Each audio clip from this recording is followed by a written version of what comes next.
Someone make it make sense. Probably a couple.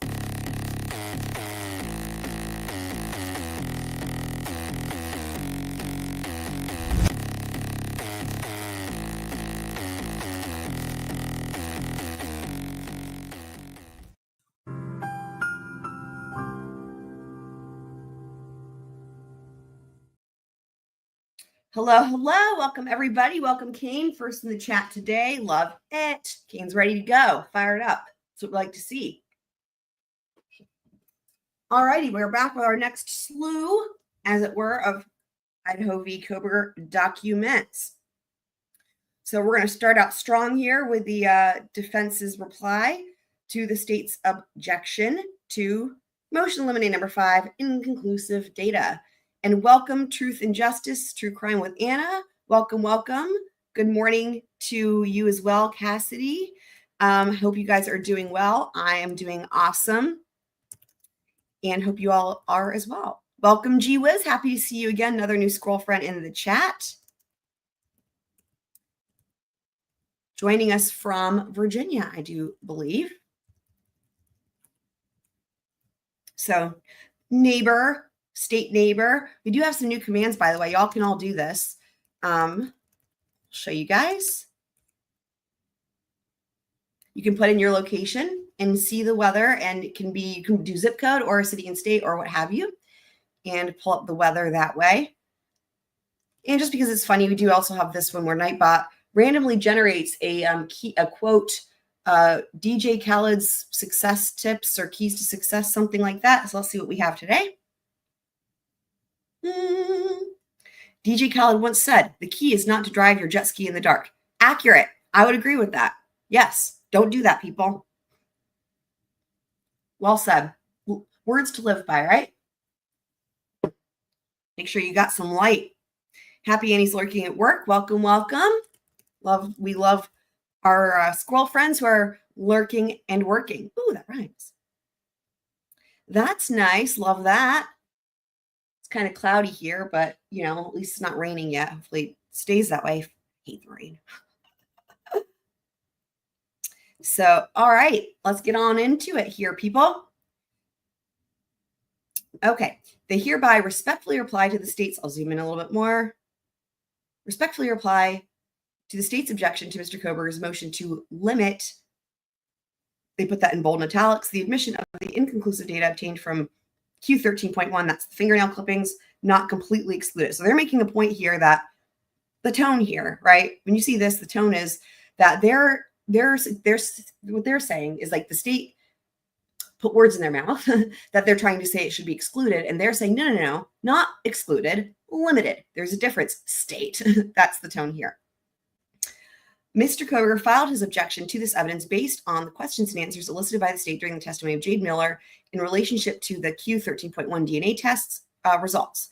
As the state concedes, multiple comparisons of multiple individuals with data rendered inconclusive data for all these people. And then redacted and redacted. Woo! Welcome, P. Fox. Happy to see you as well.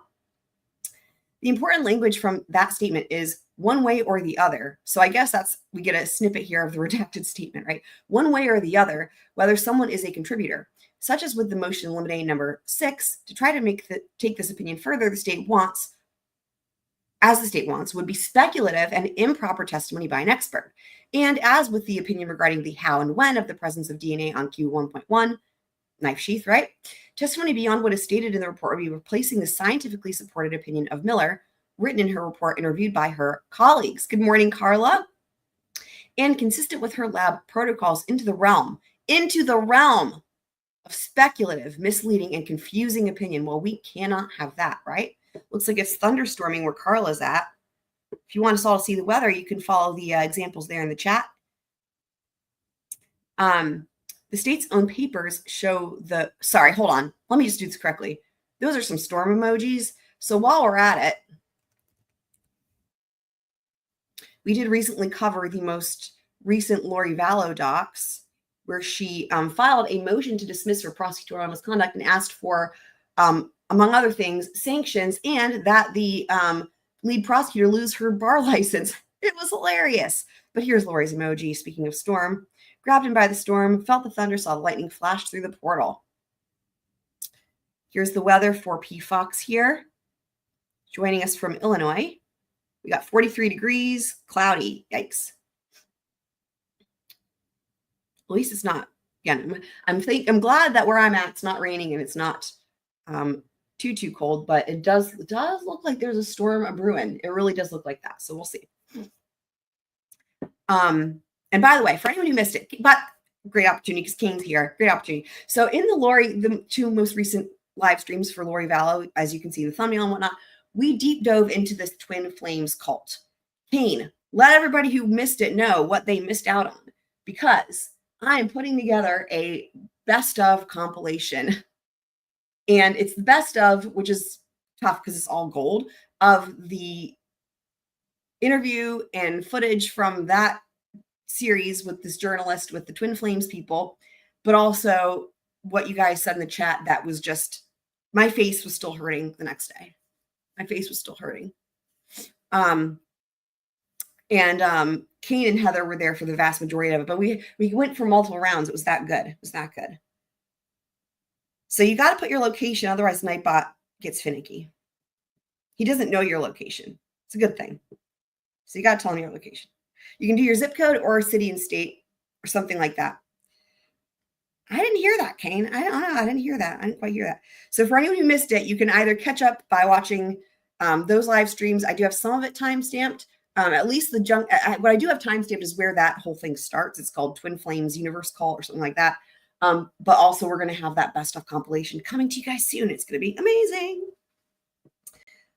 Okay. The state's own papers show the problem with going beyond the stated opinion in the report when it asserts that the court should not exclude the lab analyst's finding that defendant could not be excluded as a contributor from Q13.1. Nothing in the lab report supports such a conclusion or opinion, and nowhere in the state's disclosures has the state proffered the opinion that Miller intends to testify that Mr. Kohberger cannot be excluded from the sample. Footnote 1. A review of the multiple disclosures in this case, including the most recent set, never has the state described its particular opinion. As Miller testified in the grand jury, it's redacted. Period. Ends with a period. Okay. The plain and clear understanding of the word inconclusive is that one cannot draw a conclusion.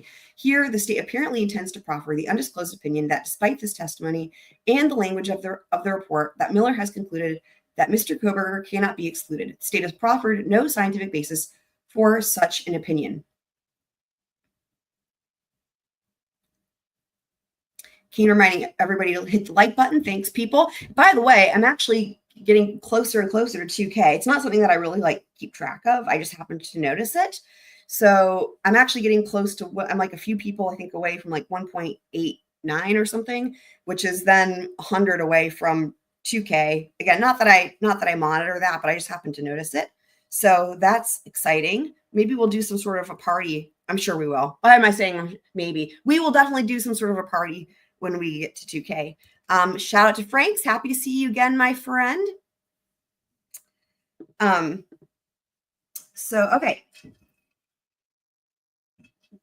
This testimony would lead to jury confusion, is misleading, and would prejudice Mr. Kohberger, especially in light of the very late disclosure of this new opinion. As Miller testified, there simply is not enough information to conclude either way. Again, bold italics. If any of the individuals who fell in the inconclusive range could be a contributor. There is a reason that the lab has an inconclusive range, which is that the data does not allow interpretation. Cross-examination of Miller on this topic would be extensive and take substantial court time. I don't like that they said that, and here's why. By putting this in the document, you know how this could be interpreted by the state and or Judge Hippler. Fodder for cross, right? Yeah, okay. You're better off not throwing that in there because you don't want to suggest that it could be dealt with on the cross. Mr. Kohberger's fear that even an inconclusive opinion would mislead a jury to believe and conclude that he could be included prompted additional and independent lab testing. Through additional testing, the limited state opinion of inconclusiveness will be confronted with the fact that a defense expert will testify that he is indeed excluded. Kane has to go to work soon. That's a bummer. Conclusion. Mr. Kohberger's motion to limit the testimony of Miller regarding item Q13.1 should be granted. allowing the state to proffer at this late date a brand new opinion that contradicts not only the written report, but Miller's grand jury testimony would violate Mr. Kohberger's right to due process and competent counsel, and they should limit it. Bada bing, bada boom. One done. Next up.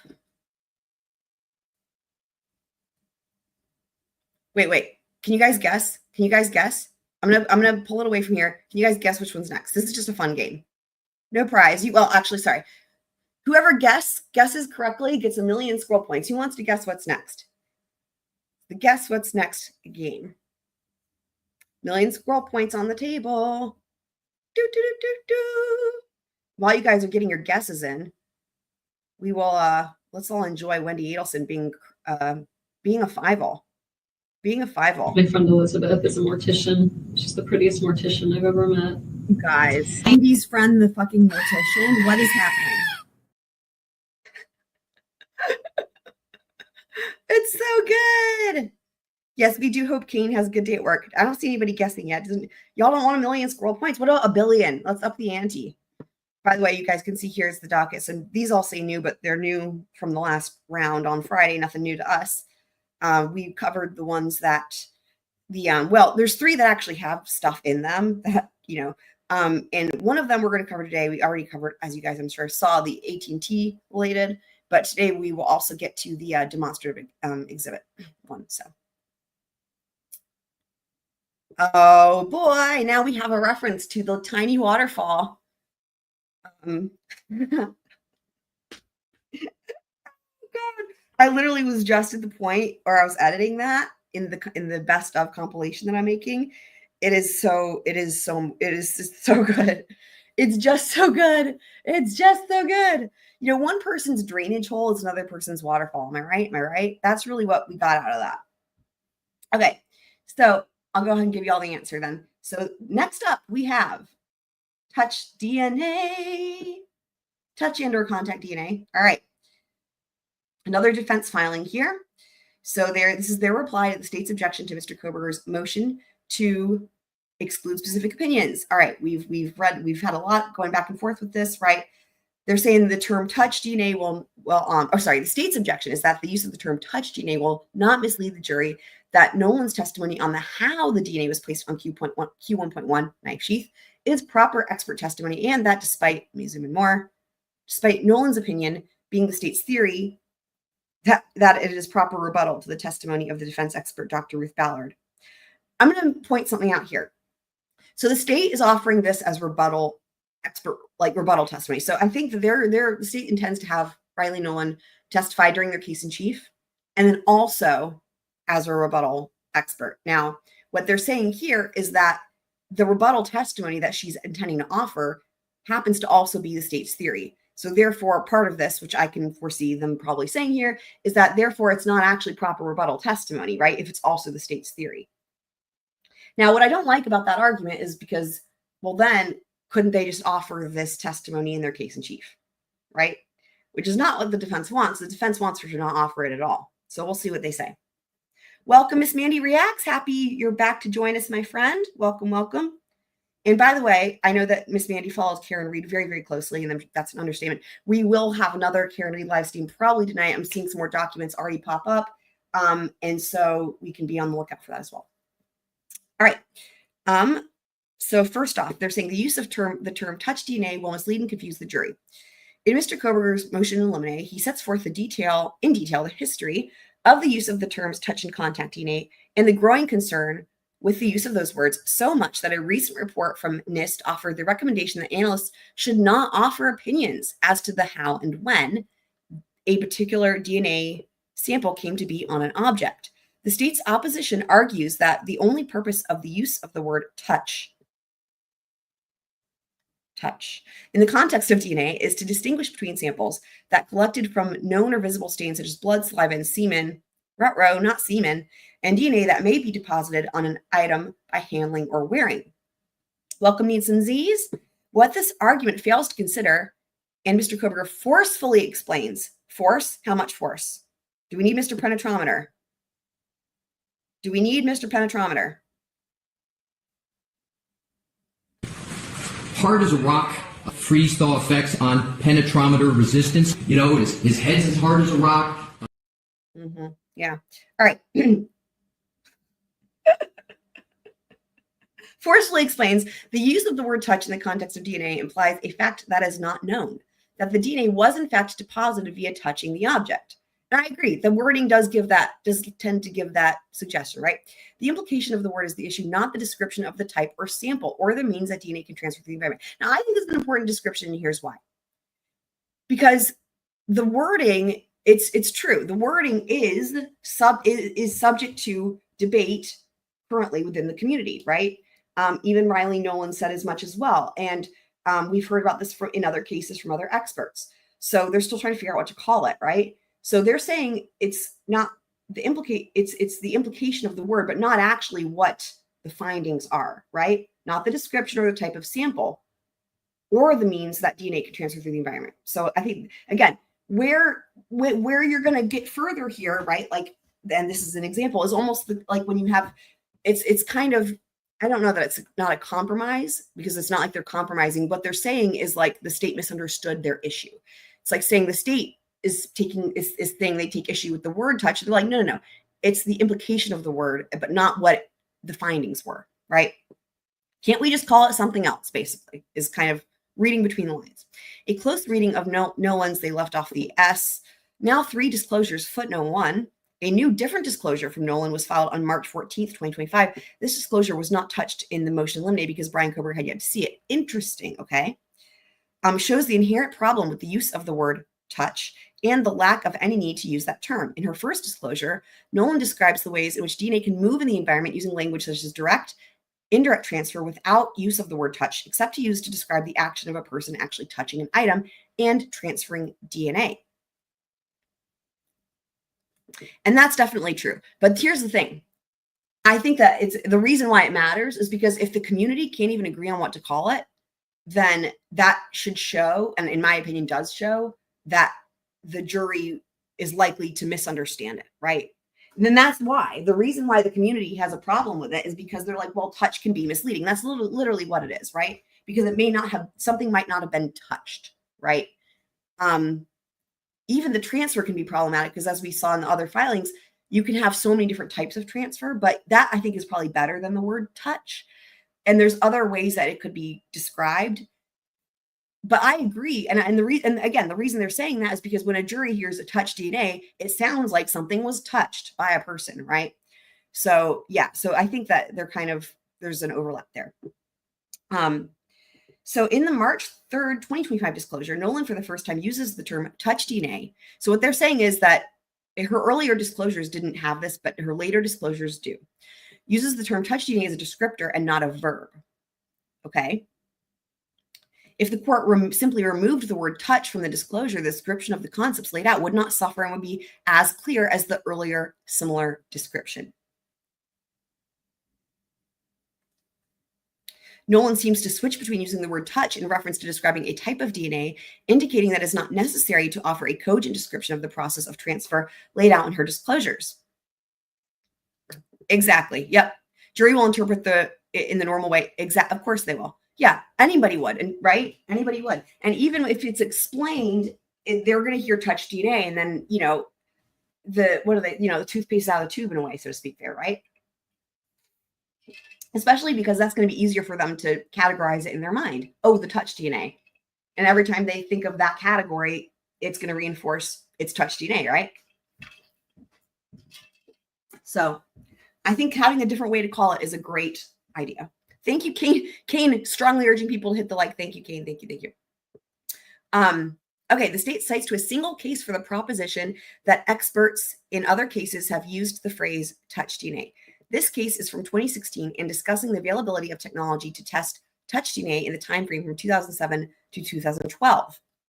So that's important because why? I'm sure you guys know DNA's come a long fucking way since then. In further support, the state offers a single article which references and it's also like this, I'll just say. And there it is, case law, right? So it's just like the case law. You're better off citing something that happened within the past 5 years versus, even case law, right? At this juncture, case law from like 2007 would be considered not as good, right? As case law from 2015, say, or later. You know what I mean? So it's a similar thing, right? But DNA, of course, with the technology changing ever so rapidly, yeah, that's not the best support. In further support, the state offers a single article which references sampling methods for touch DNA. And I love that every time they say touch, it's in scare quotes. It ignores the articles cited by Mr. Kohberger, which are reviews of the literature. These reviews cover in total over 300 scientific articles as compared to the single article presented in the state's opposition. So the defense is like, look, ours are bigger and better. Okay. Okay. The state has presented no articles advocating for the use of touch DNA. That's interesting. Finally, the state offers Nowlin's statement that the term is typically used, and then there's a footnote. Nowlin also points to the use of touch DNA in Ballard's disclosure. Mr. Kohberger understands that if the court grants his motion, Dr. Ballard will not be able to use that term. Okay. The state does not present any documents, peer-reviewed journal articles, or other materials that advocates for the use of the term touch or contact in reference to DNA samples taken from an item where the lab did not see an obvious body fluid stain and did nothing to determine the presence of any biological source. Footnote 3, the state could have conducted blood. Yes, this is important. I'm going to read this part from the beginning. The state could have conducted blood, saliva, or semen testing to eliminate or establish the presence of one of these fluid types, but chose not to do so. Yeah, frustrating. Nowlin's affidavit offers no support to the necessity of using the term touch DNA other than to state that it is a term that is widely used. Nowhere does she point to any references that support that position, that this is the only means available to describe the type of sample that is being tested. Now, again, that's important because what they're saying is just, there's other things you can call it. We want to call it one of the other things, right? They mean the same thing, but the name matters because of how the jury is going to perceive it. As is clear from her previous disclosures, she very clearly and concisely describes transfer as a concept without using the term. Great. I like this filing, and here's why. Because they're saying, look, she did this with transfer. She's capable of doing it. She described transfer, right, as a concept without using the term. So why can't she just do the same thing? All right, good. None of this is convincing. It is nothing to rebut the peer-reviewed opinions of authors cited by Mr. Kohberger that the use of the terms can be misleading and suggests a mode of action which is unknown. Footnote 4. Mr. Kohberger in no way suggests a substitute for the word touch or contact. Okay, so they're not, that's good clarification. That's what I thought they were asking for, so I'm glad they added this. They're not saying use a different word.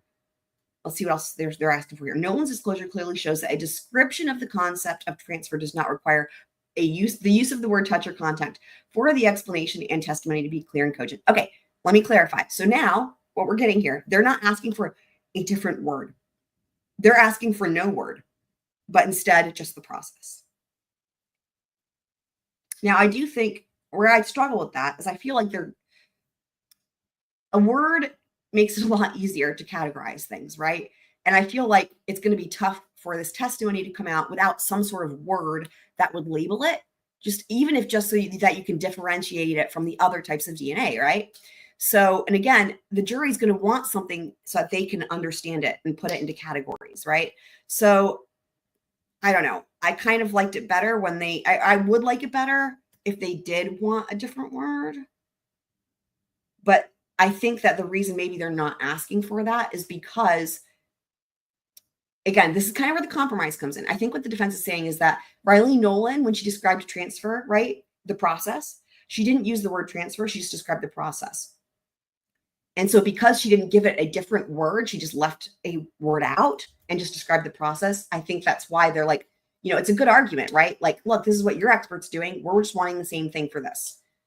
But I would personally prefer it if they just used words that were not potentially where the jury could draw an inference, right?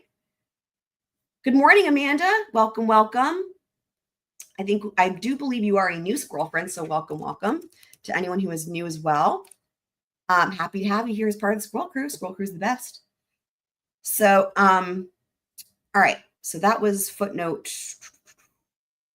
4. Okay. The use of the descriptors touch and contact DNA are not necessary to the description of transfer laid out in Nowlin's disclosures and would only mislead and confuse the jury. You know what that sounds like, right? Some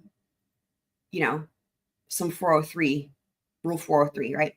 A significant consumption of waste of time. Okay, wasting time, again, pointing to rule 403. to cross-examine to prove a point that the state seems to concede that the use of the word is not intended to imply the how of the DNA on Q1.1. Again, that's the knife sheath.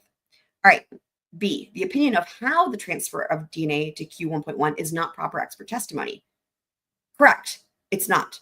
And this is the thing. If I had to try to, use my squirrely crystal ball on this one, right? What I think they're going to say is that we can all agree that they can't say how it got there. Like they're going to all say that. All the experts will say that. But that the term touch makes it sound like that's how it got there. Totally agree. Totally agree with that. Let's see if that's what they say. To rebut the citations to the research on the topic of transfer and analysts' ability to assess transfer in a particular case, the state offered a brief conclusory affidavit from Nowlin. This affidavit does nothing to assure or assist this court in coming to a decision. As stated in Motion in Limine RE, the state intends to offer Nowlin's opinion that the DNA found on Q1.1 is from direct contact, despite acknowledging that current DNA technology cannot conclusively answer the question of when DNA was deposited on an item or by what mechanism. Yep. Nowlin essentially places her subjective personal opinion in direct contradiction that the technology used cannot answer that question. This type of opinion and testimony is exactly the type of misleading testimony that the EWG group was concerned about. Hi, Meg. Welcome, welcome. Idaho Rules of Evidence 702, 703, and 403. 403 govern the, literally, I was just saying, govern the admissibility of expert testimony. As set forth in Motion Limine number 6, Mr. Kohberger objects to the specific testimony of Nowlin regarding her opinion that the DNA found on Q1.1 is more likely the result of direct transfer. So they're objecting to this opinion. A qualified expert may testify in the form of an opinion only if their specialized knowledge will assist the trier of fact to understand the evidence or to determine a fact and issue.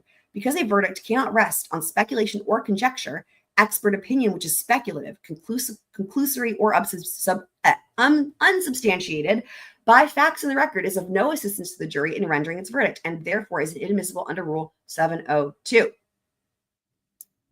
And so that Rule 702 deals with expert witnesses. So here we have the admissibility of expert opinion testimony depends on the expert's ability. And by the way, I don't think Spencer's here right now, but Spencer, who's newer to trials, was asking the other day, like, how does someone become an expert? We were talking a little bit about it, but I was like, there's kind of a lot there. We can't delve all into it right now, but it was a good question. But this partially answers that question. Again, there's a lot to it, but this partially does flesh that out as per the rule for the admissibility of expert opinion testimony. So that's not like how someone becomes an expert, but at least the admissibility of their testimony, right? So it depends on the expert's ability to explain in italics and bold pertinent scientific principles and to apply those principles to the formulation of his or her opinion. Thus, the key to the admission of the opinion is the validity of the expert's reasoning and methodology. In resolving these issues, the trial court should not substitute its judgment for that of the relevant scientific community. Yes, agreed. The court's function is to distinguish scientifically sound reasoning from that of the self-validating expert who uses scientific terminology to present unsubstantiated personal beliefs. And boy, have we seen that recently, right? The self-validating. Actually, a great example is in the Twin Flames cult people, right? Where they're like, yeah, well, our coaches, like, they constantly go through a review process and checks and balances. And then the journalist is like, but you're the ones that she's like, but who would be doing this for you? And then they're like, oh, there's checks and balances. She's like, but you're the ones, right? So in other words, it's self-validating. Anyway, it was hilarious. Okay. Nowlin is not an expert in transfer. All right. The first question for the court is whether Nowlin has the proper expertise to proffer an opinion of how the DNA arrived on the knife sheath.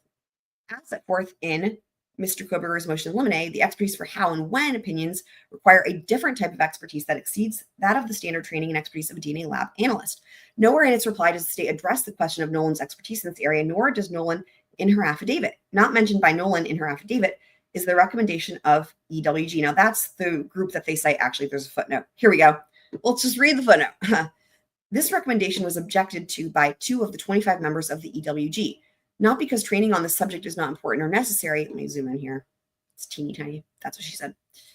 Not important or necessary, but because they question how the FSSPs will determine who the experts are for TPPR and formal activity evaluation training, as well as what constitutes appropriate professional guidance in the United States. They are also concerned that currently available guidance might not employ the necessary safeguards that typically exist in a quality system of an accredited FSSP. For example, validation, competency, and proficiency testing, appropriate discovery, reporting processes, and similar measures. Additionally, as stated in their objection to 7.1, these members believe recommendation 7.2 is premature until recommendation 7.3 is implemented. Okay, now we can zoom out a little bit. Heather's here. Welcome, not Heather. Yay.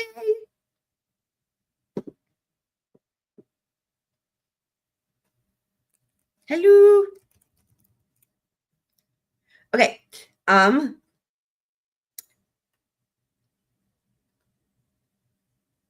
Okay, so that's the footnote we just read, footnote 5. All right, on to the next page. Oh, here we go.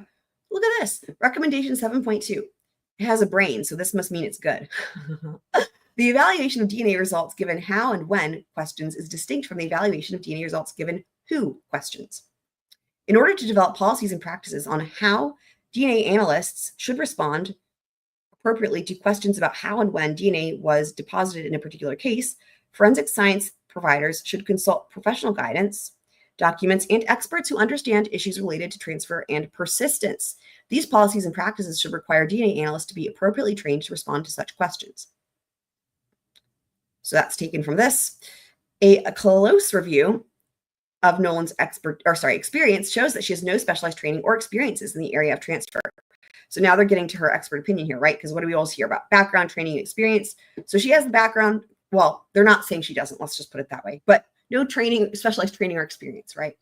Now, the problem here is like what I'm hearing here is like, okay, let's do a Daubert hearing type thing, right?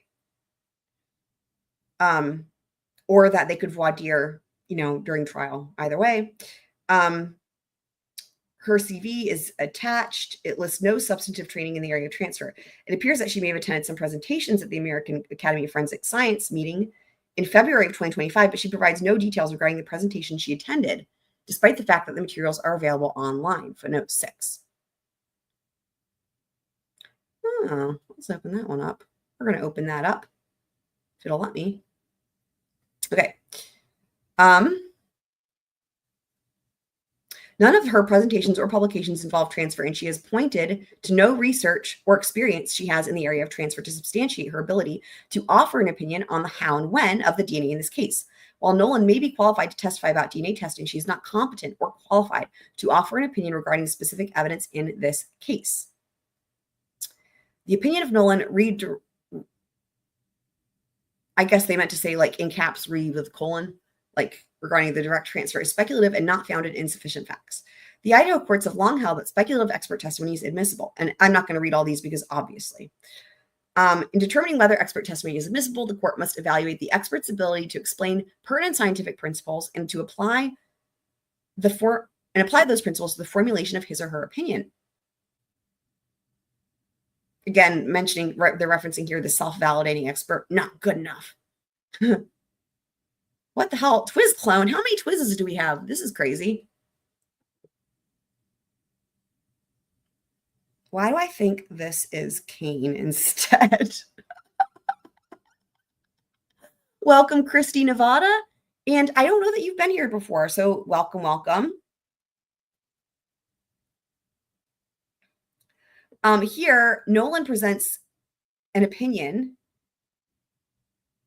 that the Idaho Supreme Court specifically warns against a personal belief presented as a possibility without any scientific basis to support the opinion. In response to Mr. Kohberger's motion in limine number 6, the state filed a short affidavit from Nolan reasserting without any factual or scientific support that there is not a consensus in the forensic community that DNA lab analysts should not opine about DNA transfer, persistence, and recovery. In support of this argument, Nolan points to the dissent of two of the EWG members to their recommendations from the EWG that analysts not present these opinion, and they left off the S. These opinions. However, the statement by Nolan is incomplete and misleading. While Nolan is correct in that 2 of the 25 members dissented, their dissent is not supportive of Nolan's position because they, like all other EWG members, agree that this type of testimony can be misleading and otherwise problematic. And there it is. Agree that testimony on the subject is misleading or otherwise problematic in bold italics. Moreover, they worry that supporting 7.1 would imply that the need for analysts to shift to a new paradigm that has not yet been sufficiently vetted within the scientific specific context of the U.S. court system. And again, to Needson's point, this is where that matters, right? Because how you call it in front of a jury matters. Even if, like, in other words, even if the scientists did agree that it could be called, for example, touch DNA, right? That needs to then be put to the next test, which is how it should be referenced in the court system, right? This objection is not an endorsement of this type of testimony. Rather, it voices concerns that essentially there is no adequate training or system in place to support the scientific validity of the how and when opinion. Nowlin next points to the lack of consensus within the forensic DNA community on the use of this type of testimony. However, this is more argument than fact. Nowlin asserts that the other side of the debate believes that not offering an opinion based on knowledge of molecular biology / DNA, when it may aid the trier of fact, is unethical, and that there were presentation on both sides of the argument at a recent meeting of the American Academy of Sciences. Nowlin does not provide the identities of the community she cites for support or any article or presentation that supports her statements. Nor does she explain how ethical norms are being violated or that there are ethical guidelines that support this contention. Nowlin has presented no scientific arguments or research on the topic that supports her opinions, as is demanded by Idaho law and so clearly stated in case law. Case law! Carla reminding everyone to smash the like. Thank you, Carla. Even in a signed affidavit, Nowlin can produce no scientific principles scientific principles that apply to the formulation of her opinion, and she has offered this court no reasoned basis for her opinion other than two bare facts. Ouch. The court needs to consider carefully her full opinion. And here it is. Many complicated factors can influence the likelihood of transfer DNA and the persistence of the transfer DNA after deposition. So even after it gets there, then there's the persistence, right? Is it like a honey badger? Is it not like a honey badger? You know?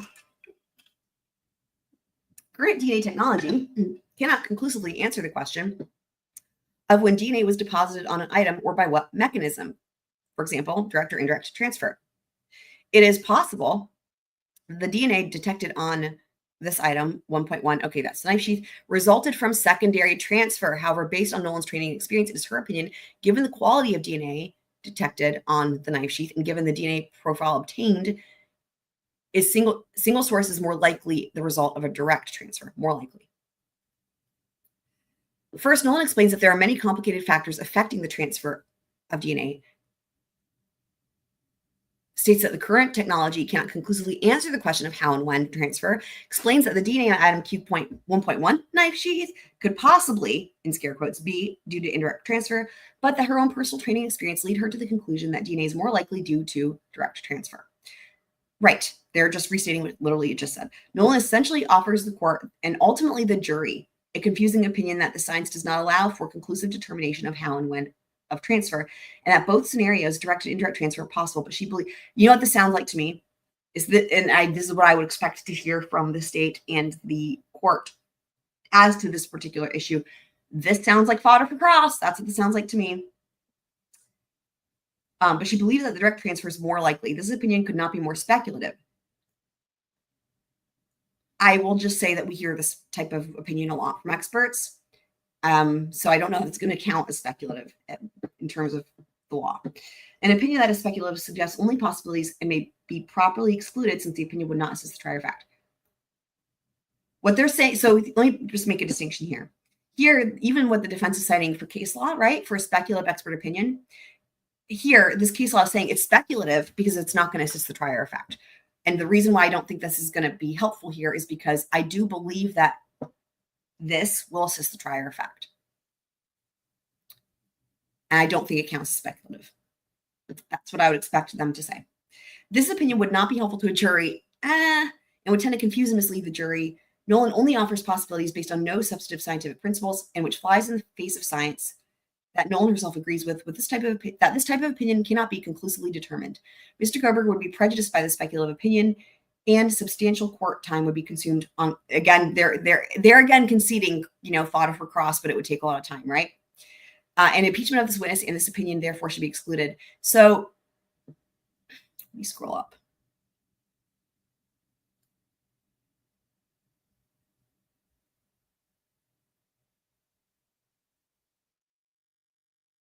Where's number 2?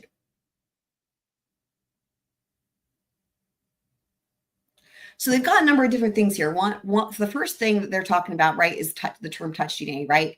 And that they want it can be described, right, the way they want the process to be described, but not calling it touch, right? Then you've got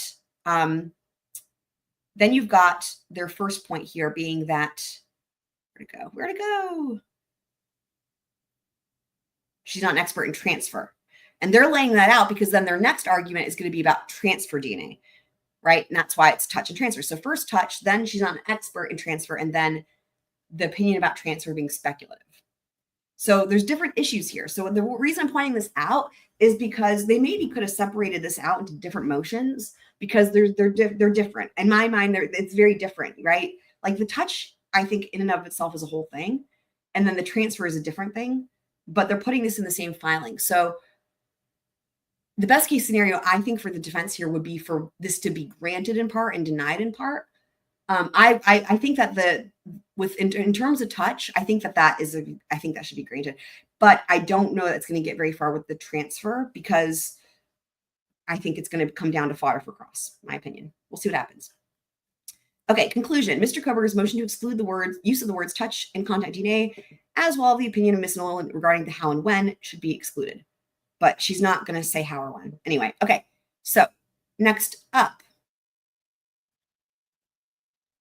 what do we have here?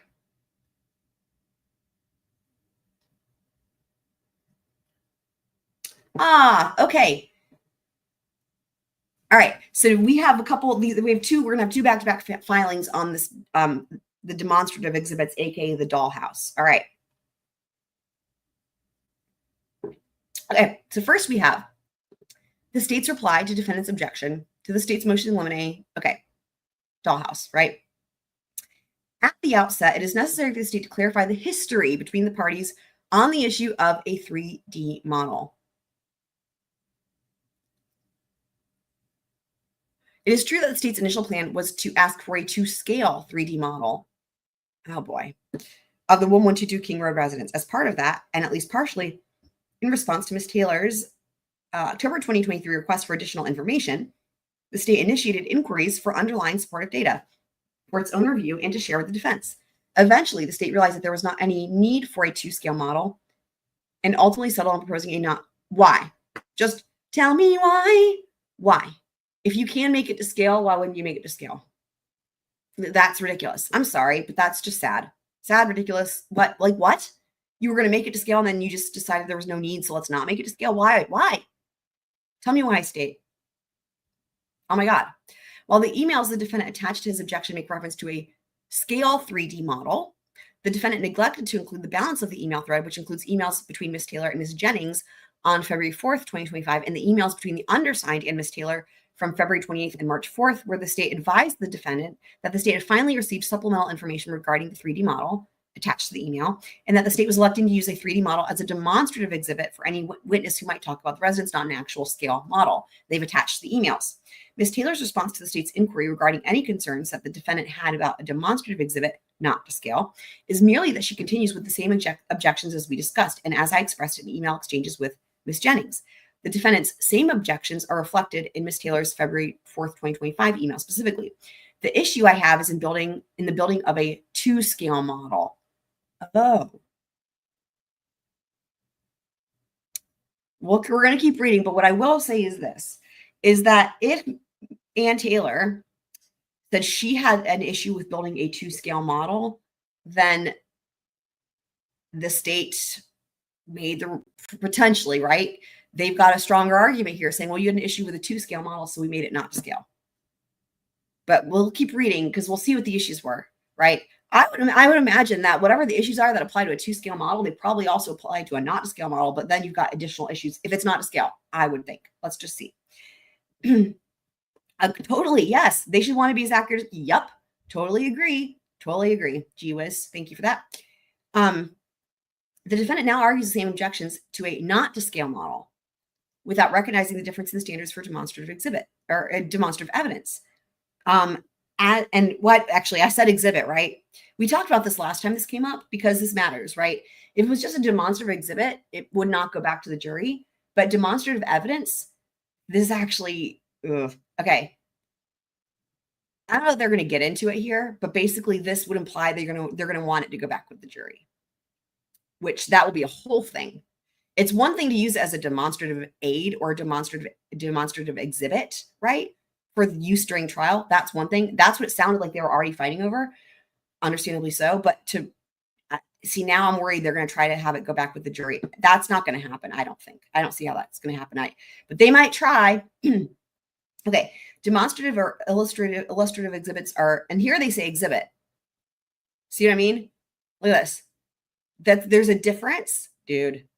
So okay, I just called it exhibits, and now it makes sense, right? Because A, that's what they've been talking about, and B, the state has previously been calling it a demonstrative exhibit, but now they're calling it evidence. So is that them trying to weasel it all in and sneaky-doodle this on in, or was this just a mistake? Because both sides have had plenty of mistakes and typos in these filings, but this word matters. So whether it's a mistake, if it's not a mistake, this is weasel activity, in my opinion. Okay. What is going on? This is so funny. Yes, that was with me. Correct. Yes. Official. Yes. His official is asking, was it with you? We saw how they scanned the dog kennels for something. Yes. Now here's what I will point out. And this came up when we were watching Murdaugh, because FARO, okay, is extremely accurate. I mean, it's used in all kinds of ways. And with Murdaugh, it was to scale. It was to scale, right?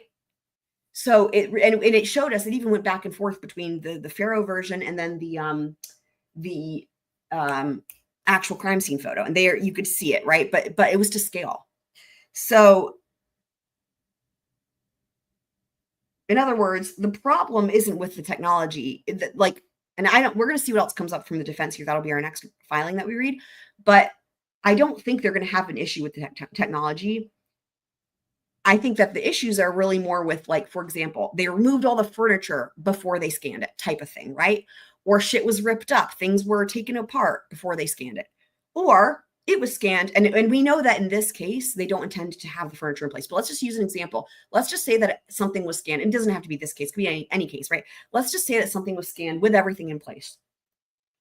Then I think the issue a defense team might take with it is not going to be the accuracy, unless the state, right, decides they want to then make it not to scale or something else. But in other words, the technology itself is pretty straightforward and is accurate. And I've not seen anybody ever take issue with that. It's really more like what the prosecution does with it afterwards, right? Does that make sense? Yes. Well, no. Okay, hold on. The trajectory of the shots, no, that's completely different. That's completely different. That was put in by that crazy defense expert who suggested that it had to be 2 5'2", 11-year-old children who were shooting. That was completely different. So the FARO scanning of the actual kennel area, that was all to scale. That's legit. That's great. He took that and then added the children with the green lasers. So that's a whole different thing, right? Completely different. There's no problems with the FARO scanning. But the children with the green lasers, that's not FARO. That's him using whatever software he has to try to suggest it could have had to be children. So hopefully that makes sense. So that's where the problem lies, right?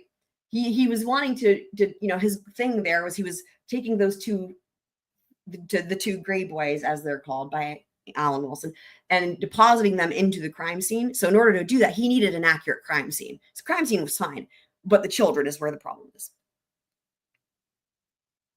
Well,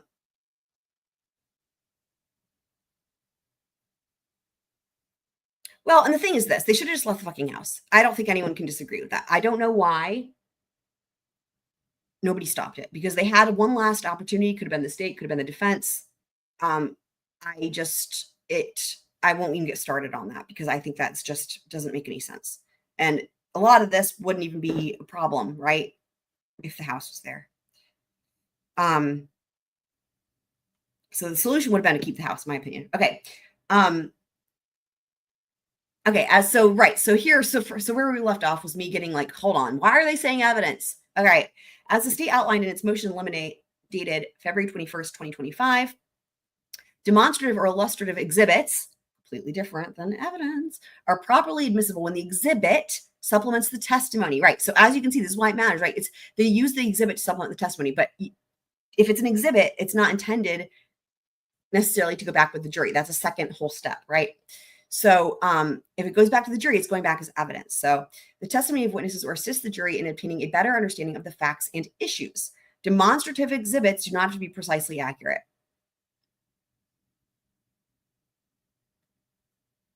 I'm just shaking my head because they should be, but also they better not try to get that to go back with the jury. I'll lose it. I will lose it. That wouldn't happen if it gets to trial. If it still goes to trial, that wouldn't happen until that day in trial, where that they might try to get that to go back with the jury. And that it's at that point in the future, I would lose it, is what I'm saying. Exhibits are inadmissible for demonstrative purposes when they do not illustrate or make clear some issue in the case or where they are of such character to prejudice the jury. And then there's a balancing test, probative versus prejudicial. We're very well familiar with that. Needs some Z's, yes. She says, I don't know why no one stopped it either. I'd really love to know behind the scenes reasons why it was sworn. Yes. And why the defense same. The defense stipulated to it. I hate that, right? It does not. It's, yeah. No. No. There was lots of back and forth about trying to stop it from coming down. But then when there was the last opportunity, right? There was another chance. I don't even remember how all that was going. That feels like a fucking lifetime ago. But there was another opportunity, and it was crickets from both sides. There was another opportunity that no one took.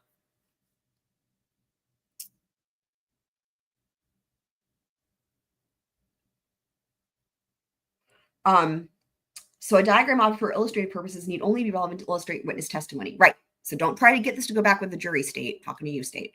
It does not have to be shown to be precisely accurate or consistent with testimony of other witnesses. Okay. The state respectfully submits that a not to scale illustrative model is no different than a diagram or hand-drawn sketch or a floor plan. The state recognizes that it will need to establish a foundation that a 3D model fairly depicts or represents the floor plan of the house, and that the use of the model will be helpful to witnesses in explaining their testimony and to the jury in understanding the evidence. Based on the above, the state asks the court issue an order. Okay, so they want it to be used. So let's take a look at these emails.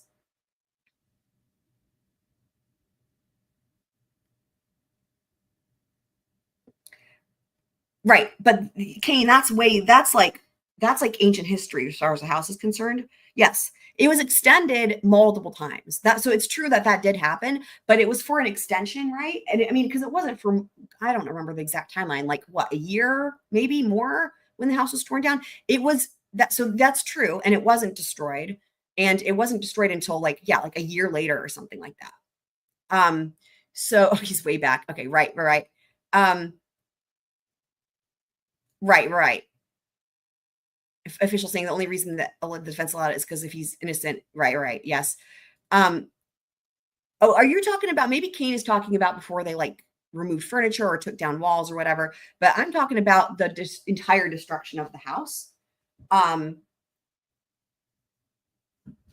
Because there was another opportunity right before they tore it down, whenever that was. If somebody wants to look up the date and put that in the chat, that would be awesome. Like when it was actually demolished, but like, I think it was like the week prior. There was like a last, kind of like a stay on execution, as it were. That's how it felt like to me, where it's like, this is the last chance. This is the last chance, right?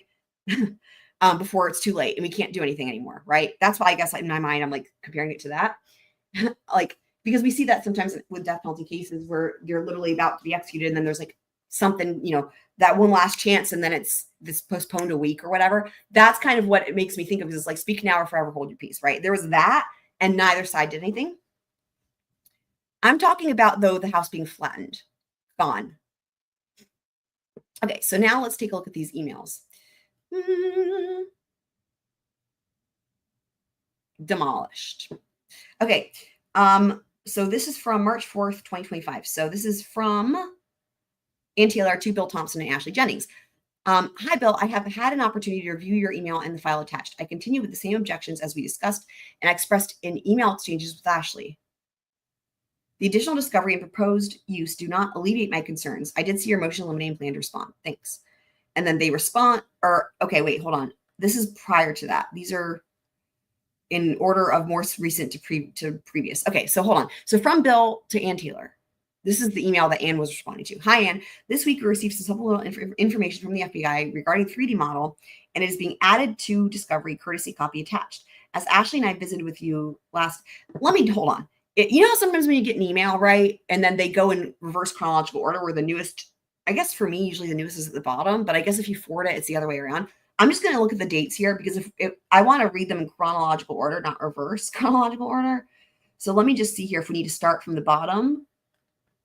Started from the bottom, now we're here. What song is that? Started from the bottom, started from the bottom, now we're here. What song is that? Because I want to go in order chronologically, not reverse. Okay, yes, absolutely. So they're in reverse chronological order. So let's do this properly. We're going to start from February 3rd.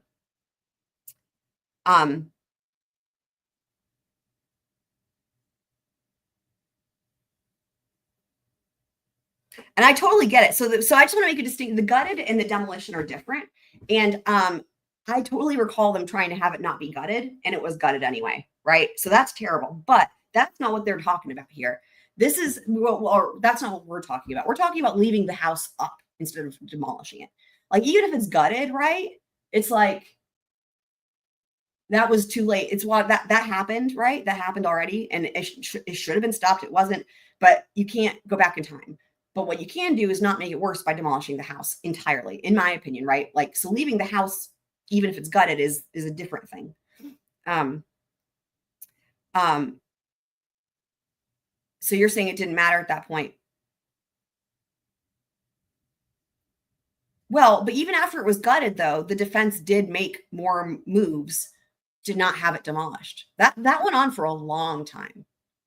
They, even after it was gutted, like, after it was gutted, the defense wasn't like, fine, tear it down. That's not at all what happened. My recollection is like they still fought that.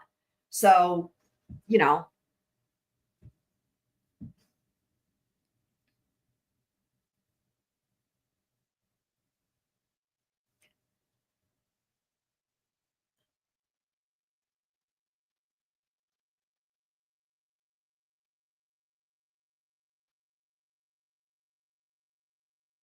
Like, I thought the gutting of the house was because, like, I mean, I don't know that they said why.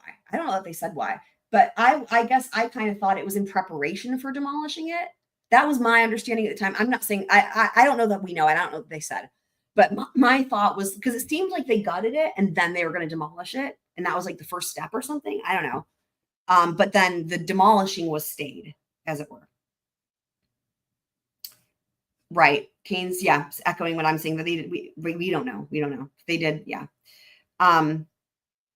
So like that, but that's my recollection, is that it was gutted, and then it was gutted in preparation to be demolished, and then they were like, no, and then there was a stay on the demolishing of it. That worked, right? And it was stayed for like a long ass period of time, but then nobody made that final stay. I'm using stay like as a stay of execution just because it makes sense to my brain. So I guess it would it would be motion. It would be technically like a motion to preserve evidence, right? Okay, so here's the email from, no one ever let me know what song that was. Started from the bottom, now we're here. That one. All right, so February 3rd, 2025. So this is Ashley Jennings to Ann Taylor. And we would like to use a 3D model, a 2-scale 3D model of the residence at trial. We anticipate this will be on wheels, and each of the residence floors will detach. I've included a picture of the model. Would you stipulate to the entry of this model? We intend to file a motion with the court for its use. Let me know. Thanks. Oh, we don't need to read that. Okay. So that was February 3rd. Okay, then Anne responds, also on February 3rd. Hi, Ashley. I am surprised to see this email. I did not see this 3D model drawing in Discovery, nor did I see it in expert disclosures. I need a lot more information, and I need to see this in person, likely with an expert. I cannot stipulate, especially without full discovery and expert opinion. Please provide all materials as well as when and where the model is available for our viewing. Thanks, Anne. Yeah. That's what I recall also, Kane. That's what I recall also. Kane is saying it was wrapped up like when they were removing the victim's belongings from him. Yeah, I remember that. That's what that was my recollection as well. But again, even after that happened, the defense still made, motions to have it preserved, the house, even after that, up until that last opportunity, Okay, so then we have a response on February 4th from Ashley Jennings to Anne. And she's copied Bill Thompson. And the physical model has not been completed. All that we have at this point is the drawing, which we were just provided and you now have. Our hope is to either have your agreement or court order before expending the time and resources to do the actual construction. I note the exhibit list is due on April 21st, 2025, with copies to be exchanged at that point. I should also add that very little details will be demonstrated within the house. My understanding is only walls and doors will be present, no placement of bodies, etc. This model is to help the jury in understanding the layout of the house, which, as you know, is odd. This model could be used for solely demonstrative purposes. Doesn't go back with the jury. However, our thoughts are that it would be beneficial for the jury to have context for the layout while deliberating. Oh, and now this is where she's trying to weasel it on in, which means we would need to admit it as an exhibit.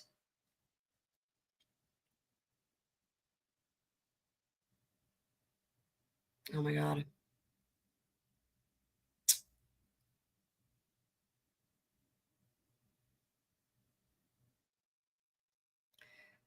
So this came up with Karen Reed and the chalks. Hold on, let me clarify this, because the thing is I feel like there's weasel languaging here going on. Hold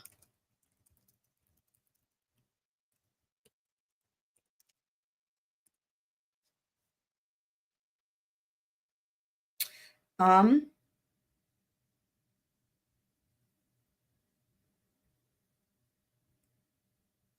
So yeah, by calling it a demonstrative exhibit, that is them, I guess, trying to infer that they want it to become evidence, right? So basically it becomes evidence once it's accepted. So it is weasel language, in my opinion, because like essentially a demonstrative aid, right, is only intended to be, you know, a demonstrative aid, right, to be used during testimony. A demonstrative exhibit might be only a demonstrative aid, but it also might be that they're going to intend to have it go back with the jury, at which point, if it's not objected to, or if it's objected to and overruled and it goes back with the jury, then it becomes evidence. Okay.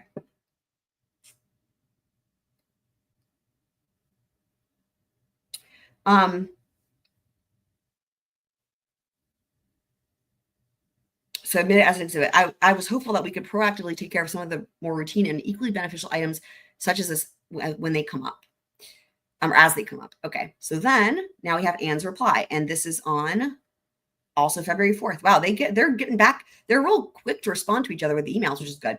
Hi, Ashley. The issue I have is in the building of a 2-scale model. This relies on expertise. What is with this? You guys see that thing at the? What is that? Anyway. I guess maybe it was paper printed out and then they scanned it and somebody spilled something on it. I don't know. I need to know who is doing it, their qualifications, the data they rely on, and what programs they use to construct the model. I need this information so I can have our expert help me understand the model and make a decision. This was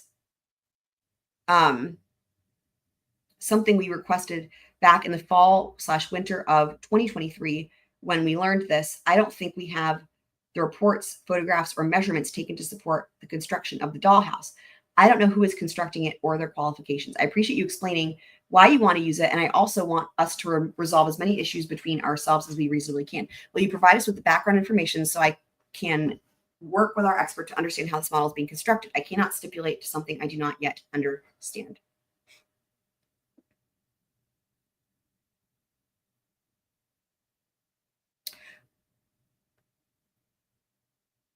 Oh, Kane, I might have thought you said when they were moved and not why. I'm rereading this. You said why they were moved. Okay. Oh, so I read that quickly and I probably said when. So I see what you're saying here. I thought what you said, it was at the same time as when, but you said why. So that was my bad. I misread that. Okay. So then we have February 28th. Okay. From Bill Thompson to Ann Taylor. Hi, Anne. This week we received some supplemental information from the FBI regarding the 3D model, and it is being added to Discovery, courtesy copy attached.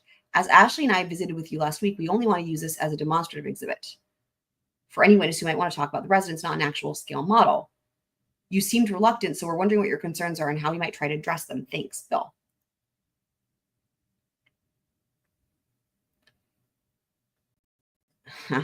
So this is what I think is going to happen here is and this is what we saw in the filing already, right? That because she said she had a problem with a 2-scale model, her problem was like, well, I need somebody to be there to make sure it's accurate. They're like, oh, well, then the solution is to make it not to scale. That's not what Ann Taylor is saying yet. She's not saying the solution is make it not to scale. She's saying, I have a problem with a 2-scale model because we need to verify it and have an expert present and all this, and that all makes sense.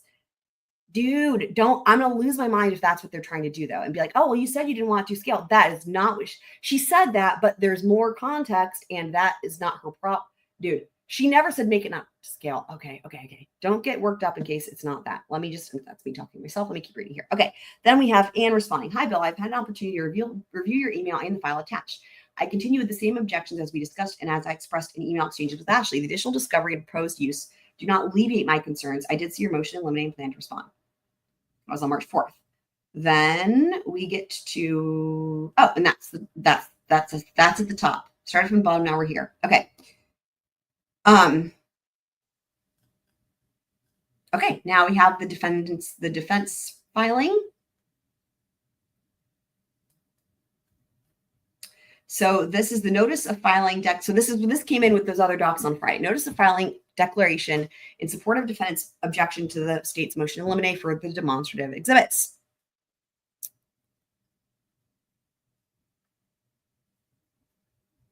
All right, declaration of Matthew Noedel. That's his name. He's over 18. All right. Let me zoom in. I'm a forensic scientist with degrees in microbiology, medical technology, and forensic science. Certifications in firearms, tool marks, gunshot residue, and laser scanning. My total experience includes over 38 years working exclusively in forensic science as outlined in the attached CV. I've been retained as a consultant by the defense in Mr. Kohberger's case. One of my key roles in the case is to assist the defense team in investigating and reconstructing the scene. During the course of my work, I've had the opportunity to observe the scene. I conducted a 3D scan of the scene at the first opportunity provided by the defense. And so again, FARO, it's the 3D scan is going to be FARO. So the defense did it, okay, as well. So the purpose of the 3D scanning a scene is to understand and depict the way a scene appeared and be able to troubleshoot that scene in a 2-scale manner. So when this would have been done, would have been after the house was gutted, I would imagine, but we'll see what else he says. It is imperative to acquire the scans appropriately and stitch together the scans accurately to ensure they meet evidentiary standards for further troubleshooting of the events. I'm aware that the state has conducted at least one set of scans that depicts only the 2 rooms with the deceased in situ. So I guess as the way they were found, acquired in the first hours of the investigation, and a report that indicated a second set of 3D scans was acquired. Do you guys remember when this happened? I do. I bet y'all do too, right? They went back for more scans. So let me just clarify this. As far as what the state did, right? Initially, they did initially one scans, right? So within the first few hours, but they only did 2 rooms, only the 2 rooms with the deceased as they were found. But then remember when they went back for more? I remember that. And then they went back for more on or around November 1st, 2023. And again, at that point, the house would have been gutted, right? But that data had not been produced until recently, which was March 14th, 2025. Prior to March 14th, and again, I'll just to clarify, gutted and not demolished, right? Obviously, they can't scan it if it's demolished. Prior to March 14th, 2025, I've been provided with only the early scan data that depicts the 2 rooms in the house, okay? So that is in the data that was taken, or the scan from like hours into the investigation, right? Recently, I was made aware that the state had intended to use the previously unproduced data from the second set of 3D scans to build a replica model of the residence and associated topography for trial. So what this sounds like to me is that up until recently, because they say recently, the defense was under the impression, I guess, that there was not going to be any use made of the 3D scans of the house.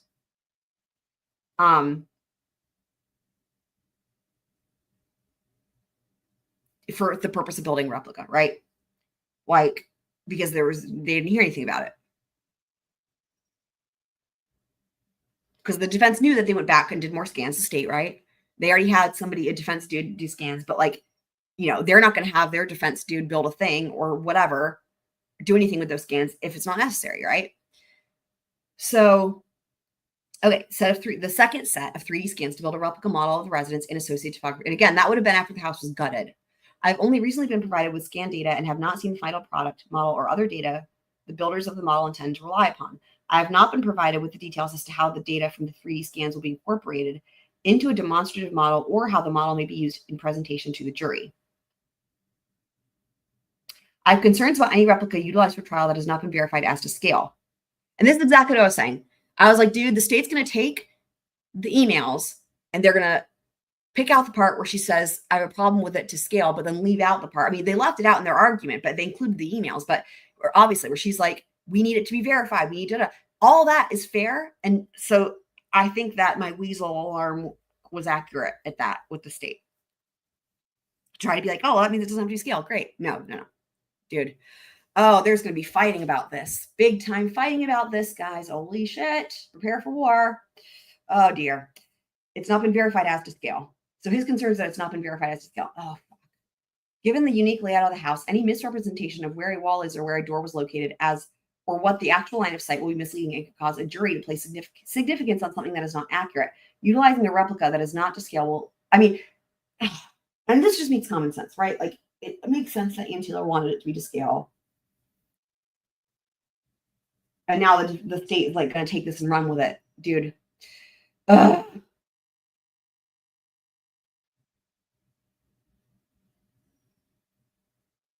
Right. Well, because here's why the state wants to use this. The state wants to use this to prove that it could have been done by one person in, initially it was 14 minutes, but with the most recent information that came out, it's going to be way less than that. I don't know, like 11. I haven't done the math, but it's probably going to be something like 11 minutes, maybe. You know, that one person could have done it. That's when they're going to try to use it. So then, yes, it's going to make sense that there's no doors, there's no furniture, there's no nothing, and it's just like the walls, right? Because they're going to try to show it's possible. That's why. Yeah, 100%. So invite speculation and confuse jury. Right. Okay. In addition, I've been informed that the model will not have any furniture, original materials, or other objects that take up space in the normal layout of the residence. The absence of these features can influence the appearance of spatial relationships as they actually existed and were captured in original doors and photos. Or sorry, original photos and video. While it is unclear at this time the intended use of the model, these are concerns I currently have incorporating such a model at this late stage of event analysis. Finally, on March 14th, 2025, I was provided with the data from the model, which will be built. This data includes over 100 individual 3D scans that have been stitched together and include not only the residence, but the topography of the surrounding landscape. Assessing the data will take considerable time, and then examining the finished product and verifying scale, dimension, and completeness will take additional time on top of that. By way of reference, it will take at least a full day, if not more, just to download the data from the server. Once the download has been completed, the analysis will take approximately 1 or 2 days to assess the scan data. After my analysis of the scan data is complete, I will need to arrange a viewing of the exhibit and a description as to how the scan data was translated into the physical exhibit needs to be provided. So again, just like I said before, right, the scans themselves, FARO scans are accurate. And where I remember what I said before is like where the issues can arise is then what the state does with it. So for example, the scan data is the scan data, but then being translated into a physical exhibit. You see what I mean? That's why there's a distinction there, because that's where the weasel room comes in.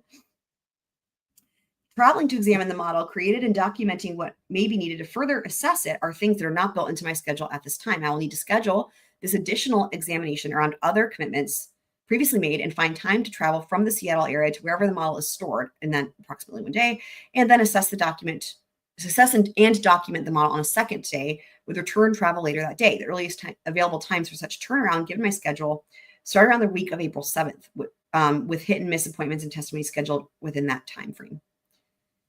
So let me go back to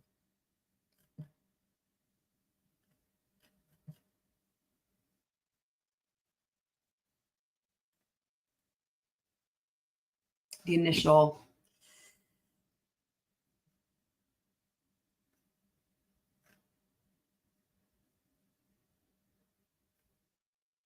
filing here.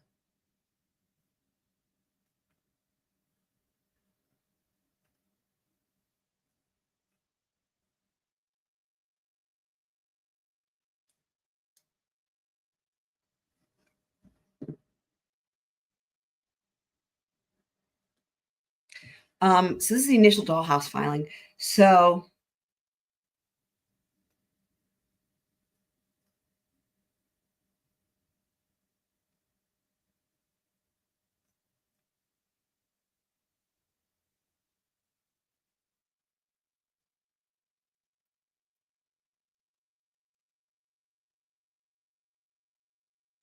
It does look like it will have doors, though. That's what I wanted to double check on.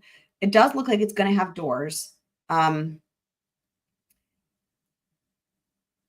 It says wall and door placements.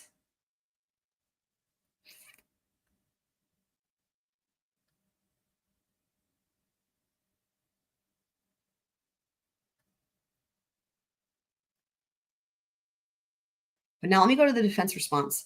The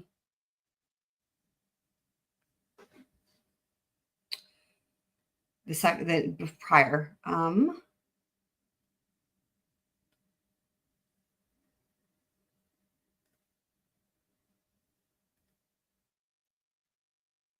All right.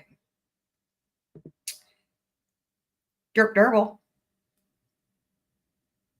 Absolutely. 100%. 100%. Yep. And the whole thing is based off of a false premise. This is, like, to me, this is really insulting because, like, the whole thing is built off of, oh, she said she has a problem with it being to scale. So look, we're just going to do it not to scale. You've got to be fucking kidding me.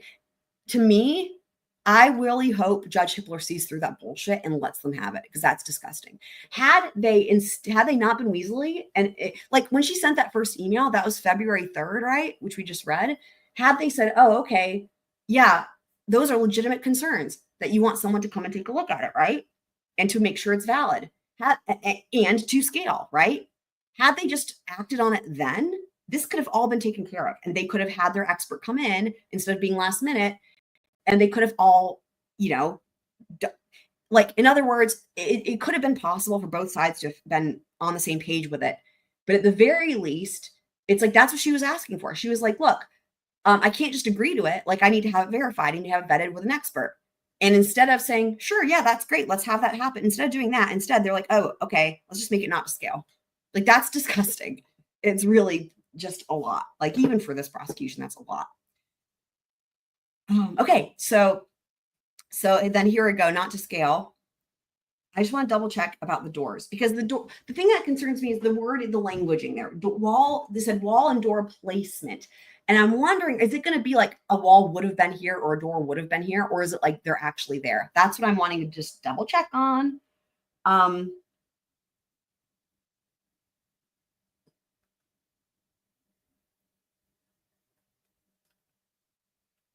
Let me just do a search. Control F myself. Placement. May not be accurate. So it looks like, again, the word placement just concerns me, because if the way that I can see the state using that is like not an actual door, but like an arrow, like a door could be here type thing, right? You know what I mean?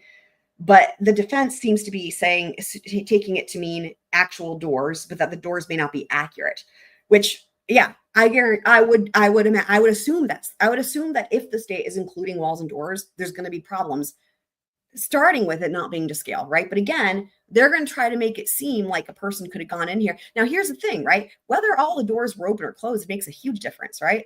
Let's just say, for example, like if they're trying to do their test run and say it's possible to have been done in, again, my new example, I don't know what it's going to be, because as we get new information, it changes. But let's just say 11 minutes, because that window is closing, right? In terms of the max time available as per the state's theory.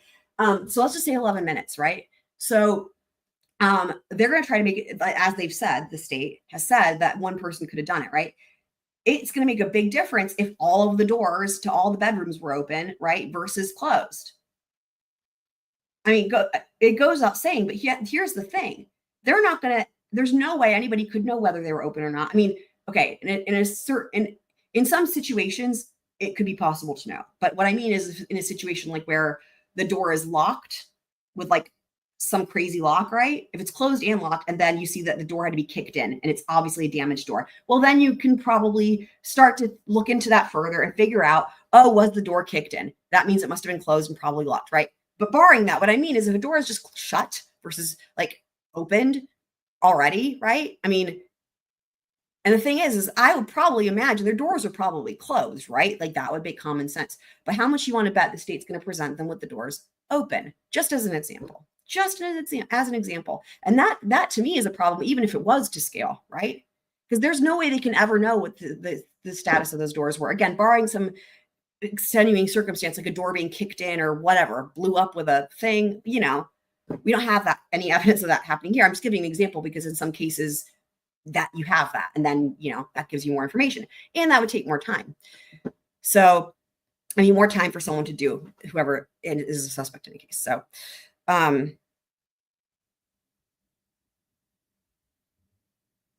right. Yes, totally.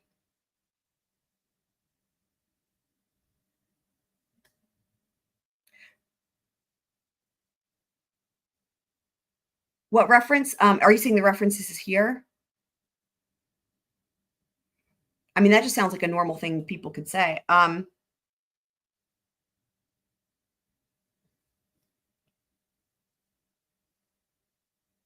So yeah, so again, so just but that's something we can expect, right? Like again, even if it was to scale, which they're not even offering it to scale anymore, but even if it was to scale, that's that's a huge point of contention, that there's really no way that anyone can know for sure what the status was of those doors, you know? And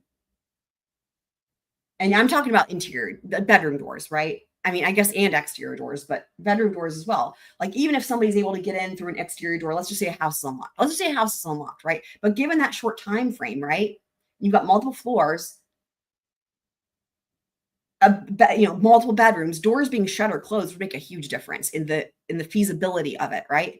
And again, considering the state's going to try to, and we already saw it in the filings, right? The test runs, right? The test runs they did. Because that's when I joked. I was like, how many people did they kill to do their test runs? Oh, I get it. Okay. I've actually never seen Mean Girls. So I'm sure it's not a stupid reference, but I've never seen Mean Girls. So I wouldn't have gotten it. Okay. That's funny though, I appreciate that you brought in a reference from something else. That's quite witty. So, but I think it's interesting, right? Placement of doors. So far, they've not even gone into the doors being open or closed, but I think we can expect to see that. Okay, so now let's take a look at what this was. So this was the conference thing that Rylene Nowlin did, that they referenced in the filing, the state's filing, her conference or whatever. And, or no, sorry, in the defense filing.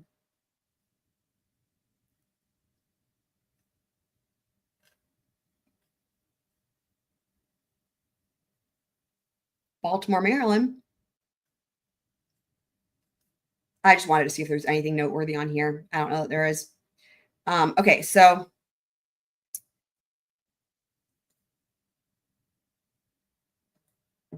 okay, next we have the self-authentication. This is the state's reply to the defendant's objection. So we do get some new information in this one.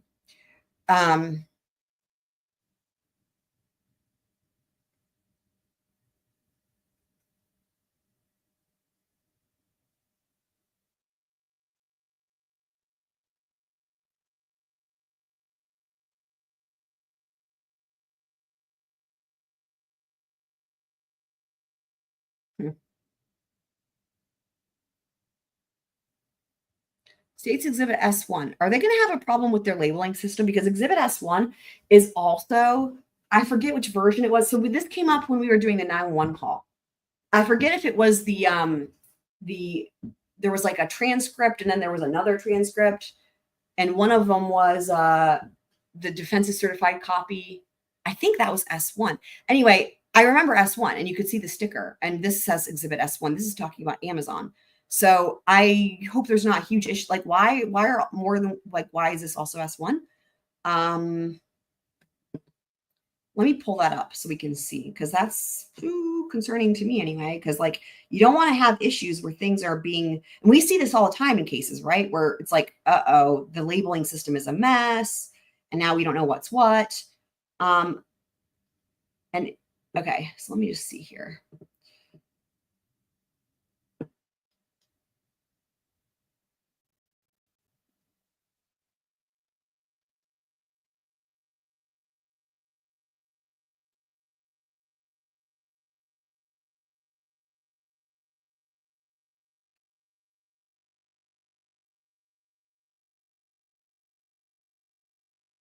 Where's the sticker? Is that on the other one? Let me just see, because they do reference which one it is.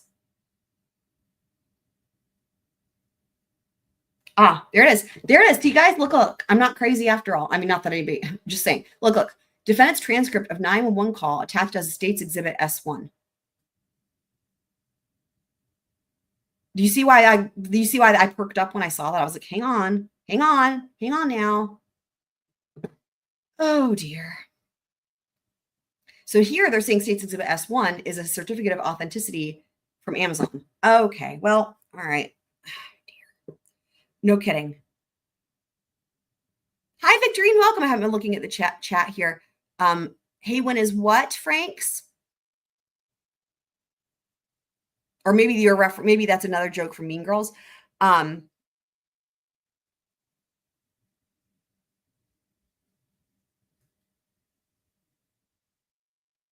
Oh, that's funny. I said doors, Meg heard dwarfs. That's funny. So yeah, you guys, this is not good. I mean, I don't know. I just don't think they should be labeled the same thing. Like, what? Oh, okay. Right. I had a feeling, and literally in my mind, I'm not going to say why, but literally when I read that, I had a thought, and I won't say why, but I had a thought, and then I was like, and I didn't even know you were still listening, or would have maybe just said, hey, Franks. But anyway, I think it already happened. I don't know, but you found the site, so there you go. I think that might be the one that just happened, as from what we saw in the filing, because that's the only one from this year. But I'm sure Franks wants to go if it's not. That's why. So I don't remember Revlon Outrageous shampoo and conditioner, but that's a really funny name for a shampoo and conditioner. Okay, so Exhibit S1. Okay, there you go. All right, let's hope there's not a big problem. And then Exhibit S2. So what's funny is there's another Exhibit S2 was the dude, I think that's the exhibit with the text messages between BK or BF and DM. I think I remember seeing a sticker for Exhibit S2, and it was it was either the other transcript for the 911 call or it was the text messages. But again, problems to me here. So,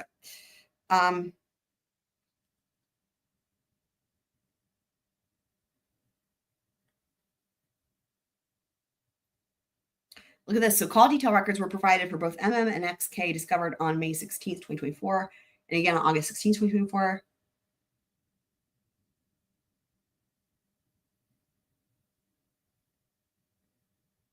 That's really funny because those are the ones that they got through the GLDC, but we know it's not even up for debate that they had them earlier than that, not through the GLDC. The state did this on purpose, I think, to make it seem like they didn't have it earlier. Weasel activity, man. Bagel shop.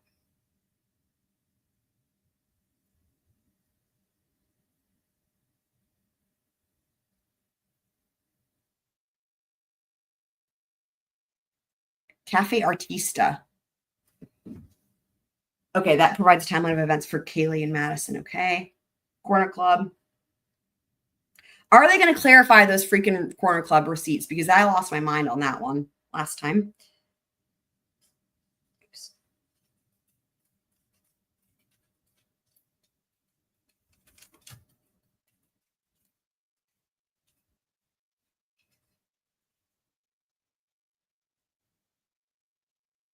They're not. They're not even clarifying what they want from this. Wow. Because what it said before was it listed the receipts and it gave like a 12-hour time frame or something, or like it was like 180 pages, something crazy like that. And it was like receipts for the entire bar or whatever. And like it would include everything that was bought by anybody who went there. And I'm like, you've got to be kidding me, state. You're not going to narrow that down. They're not even mentioning narrowing it down here. They're saying it's maintained by a business. We know that's not the problem. The business, okay, the state is like, hey, it's not hearsay. Business records exception to hearsay. No one said it was hearsay, dude. I hate this shit. I hate this shit. That's not the problem. Are they too lazy to go through and select the actual purchases that matter? And they're going to try to get in like 50 bazillion pages of other people's purchases? Like, okay. Looks like that's what they're doing. Looks like that's what they're doing. Just saying. Just saying.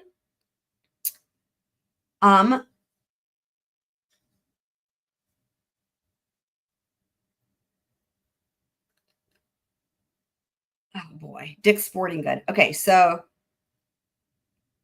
January 10th, 2022. And here's where this came, the black balaclava on January 10th, 2022.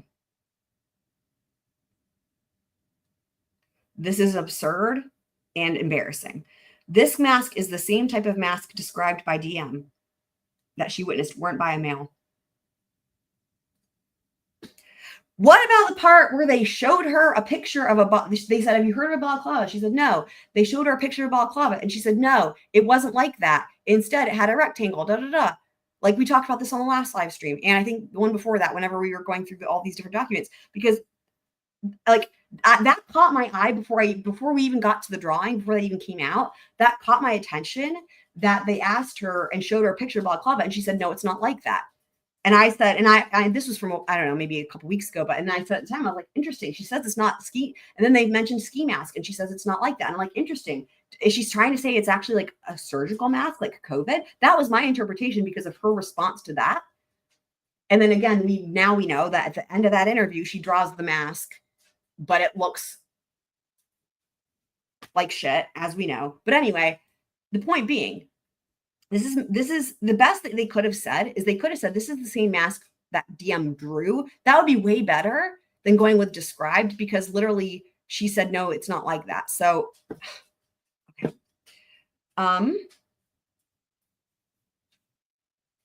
Now here we go. The DoorDash delivery, 3:59 a.m. Now, wasn't that DoorDash delivery supposed to be at 4:03 a.m.? That's what I remember from previously.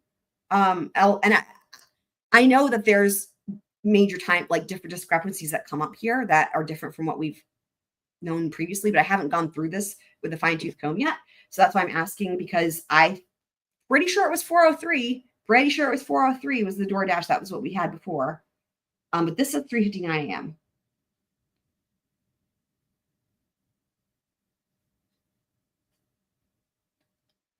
Oh, I guess Kane's out. Okay, thanks for being here. We'll see you later, my friend. Have fun with your donuts. ENS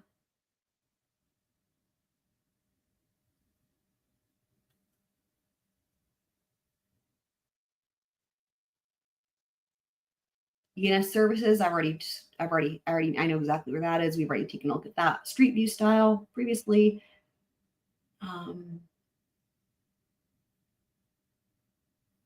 At least they're saying that they're not going to use some of this. Like, that's good. At least they're saying, yeah, we're not going to use this. We're not going to use this. That's good. Limit, what is it? Narrowing the list down is a good thing.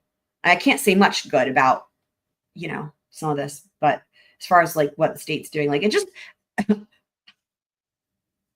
the way they the misrepresentation of the balaclava languaging there, and then also the freaking receipts from the corner club, just so far, it's like, oh my God.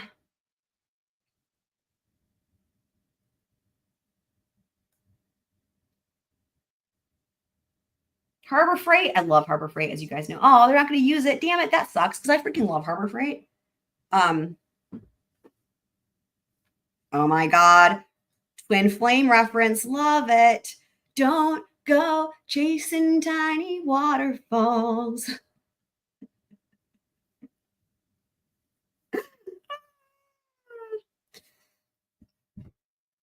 Okay. Oh, no longer going to use them Indian Mountain Lake. Okay. And then again, the public record, right? The body camera is public record. Yeah, it is. Okay. And then the citation.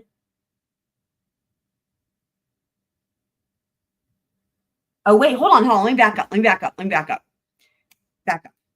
This is the body cam at issue, right? The questionable shit on the passenger seat or whatever, right? We were talking about. Oh, okay.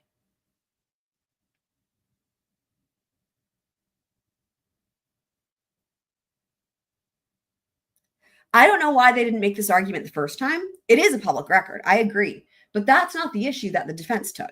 They didn't say it wasn't public. They're saying they're going with relevancy, right? Like, for example, like, because the state wants to use it to prove identity, and they're like, look, the video itself is prejudicial and it's not relevant, right? So, but the state, well, I guess that's a separate filing anyway. That's the And that we haven't seen, by the way, I will add, the next round regarding that particular motion in limine has not come out yet. That's the one that's called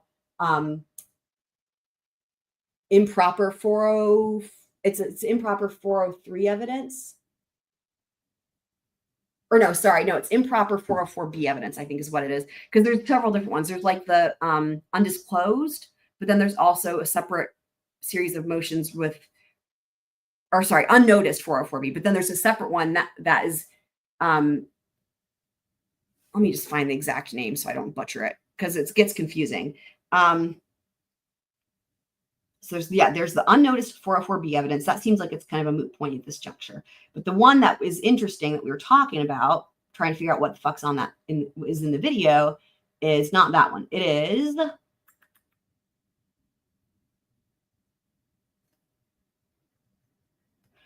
is this one. It is the state's notice of intent to use 404B evidence. That's the one that is the potentially juicy one. Anyway, but we have not seen the most recent response to that come out yet. So anyway, but that's this is the video, the body cam, right? That the state wants to get in. Okay.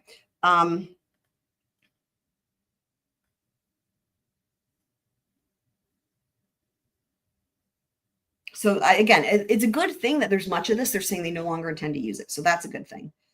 Because this list is going to get shorter. There's the Sunset March.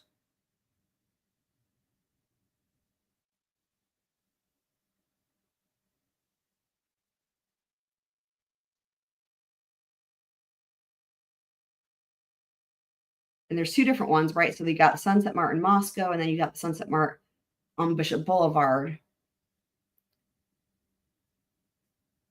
525, 526. So yeah, in Pullman, Washington.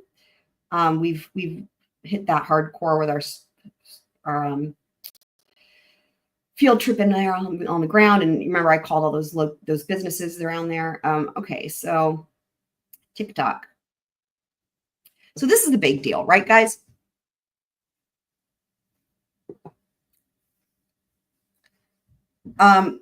TikTok at 3:16 a.m. Pacific Standard Time.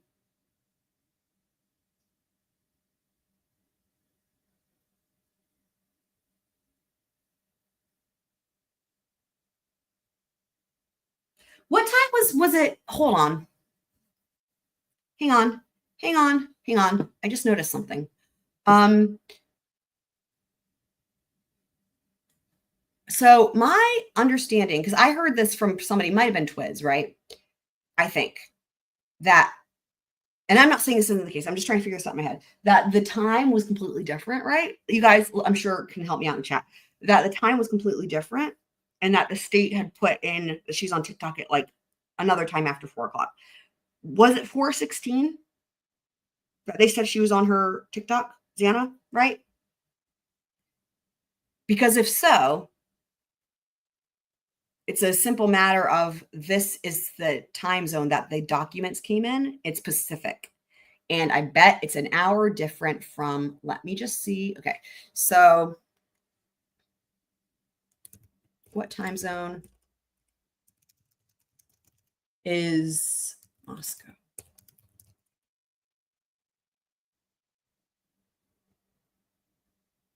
Pacific Daylight Time. Hang on. Pacific Standard Time.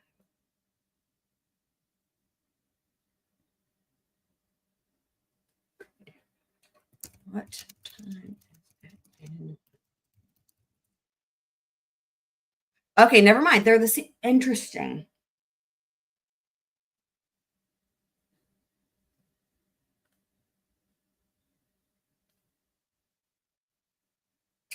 So, because now we're in, oh man, okay, hold on. So we've seen this in other trials, okay?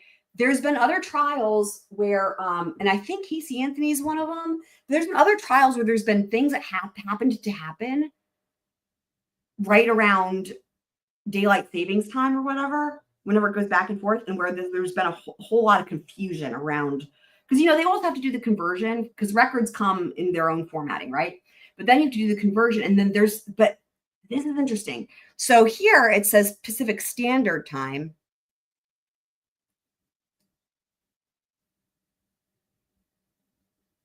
What I'm wondering is, though, like, was it because the conversion would put this at 416 or what? I don't know. They initially said it was 4 something. Right. And I don't want to go looking for the PCA, but I'm sure it's in the PCA. I mean, I know it's in the PCA. I think because if it's 416, okay, let me just pull it up. If it's 416 specifically, that either could be because they didn't, what we're reading here in this records thing, right? Could be that it's just they didn't go ahead and do the conversion. But also, it could be that the state thought it was supposed to be an hour early, I guess an hour later, and they were wrong. I don't know. Let me just pull this up.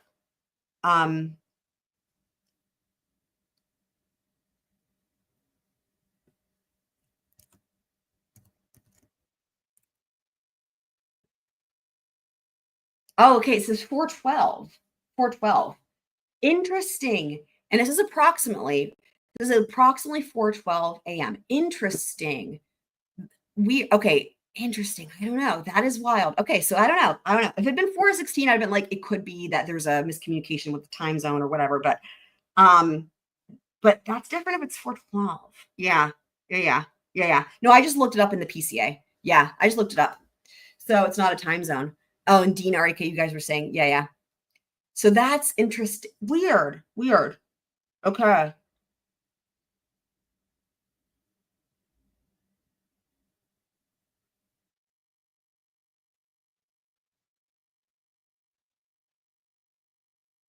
I will say this. In the trial, this is what's going to be presented to the jury, right? And I mean, regardless of whether there should be a conversion to make it 4:16, either way, that's still different than 4:12, right? Either way, 3:16, 4:16, those are both different than 4:12, whatever it ends up being. I'm not the one to figure all that out with the freaking time changes and plus with daylight savings and all that. But either way, this is what's going to be presented at trial. Now, if it goes to trial still. So,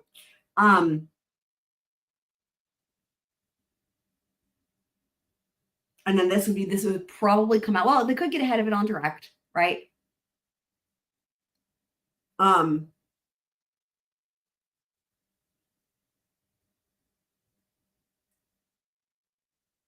I don't even know who the witness would be. So think about it this way, right? Because Brett Payne, hold on, let me pull it back up.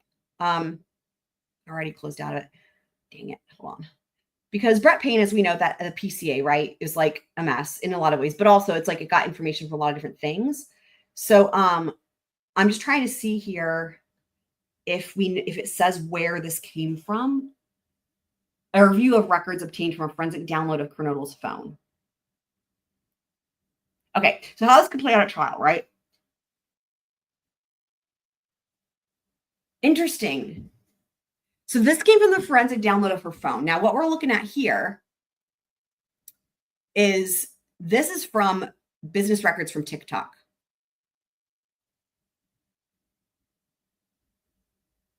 I don't know how TikTok works.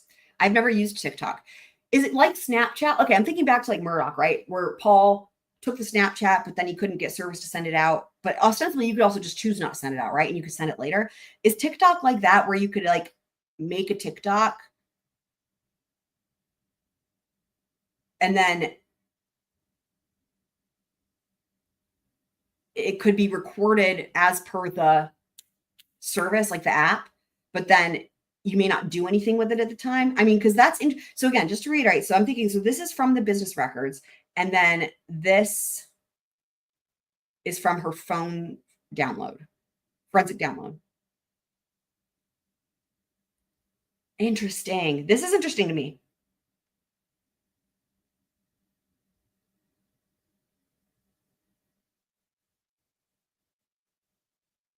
For like, what I mean is this, guys, like, for example, right? And this just, you use this as a recent example that we went through with Murdaugh, right? With the Snapchat video for the tree video, right? The tree video on Snapchat, right? Where the tree's falling over. Like there's a thumbnail of, or there's a record made from Snapchat Incorporated of when it logged the creation of that file. And the creation of the file was a solid like 30 something minutes or something before it got sent out. And so the forensic download from Paul's phone showed the Snapchat happening at that later time whenever he sent it out. And they were different. So that's why I'm wondering, but that's Snapchat. So that's why I'm wondering, I don't know how it works with TikTok, but I'm just using that as an example, if that could potentially be part of what is going on. I mean, I don't know. But the thing that is going to happen is like the custodians of records are not going to be the people who, they just provide the records. So who they would have to be grilling about this, if there's an issue, is going to be Brett Payne, but also it could be whoever provided this cell phone forensic download of Noedel's phone. And I don't even know if we know who did those. We've not heard much at all about the Celebrate reports. Does anybody know who did the forensic download of Xana's phone? I don't even know if we know who did the download of BK's phone, anybody's phone. I mean, it's not Balance. Okay.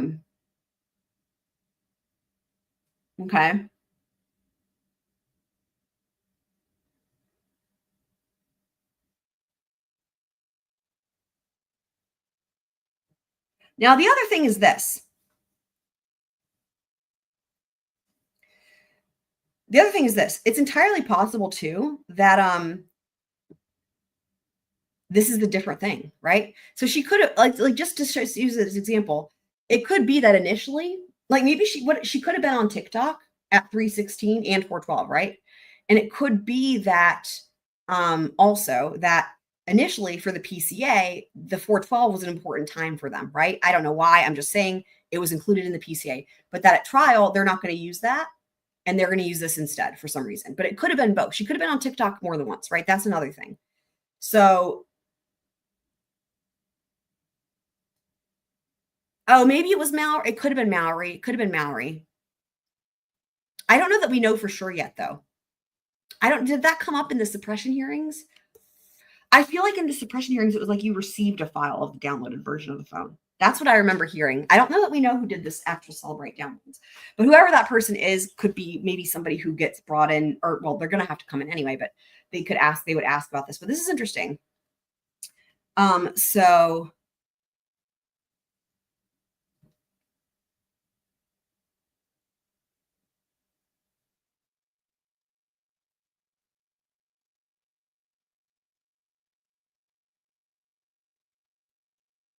and the thing here is it's not trying to, like, I just want to make a distinction. It's not trying to submit the video. It's trying to show that she's on the application at this time. Like it says, these are just the records. If there was a video, it would be another thing, because we've seen that before where there's like a record and then a video of what was in the record. This is just the admission of the records. The records show she was on the application. We don't know what that's it. Just that she was on the application. They want to show that at 316. We don't know why, but, and then what did it say? I'm looking at the wording here specifically. She was likely awake and using the TikTok app at 412. So I don't know. That could mean maybe scrolling through TikTok. I've never used it, so I don't even know what it looks like. But again, people can do that more than once. So I don't know. But they felt like this was important for the PCA, right? But it looks like maybe could the state be trying to shift their timeline? I don't know how they're going to be able to do that at this point. I think they've gone too far to try to, like, if they're trying to shift the timeline, like they're like, oh, maybe the murders, like, I don't think they can even, like, how would they even do that? In case someone's thinking, well, maybe they're going to try to prove the murders happened at 316. I don't think they can backtrack that much. I mean, is that what they're going to try to do? Hold on, let me wrap my head around that. Is that what they're going to try to do? Because the car, okay, they have the car, though, with way too much activity, right? Because initially the whole thing, and we know that there's so many problems. It's just, I'm trying to think about what the state's going to hope to prove, right? Even regardless of the problems, if it goes to trial. Like, think about, like, in terms of where they first seemed to narrow this down, right, with the timeline is like, oh, we didn't see the car for this period of time but we're seeing it all these, and that's where they got that time frame. So I'm thinking like at this time though, let me pull up the car thing. Hold on. Let me pull it up.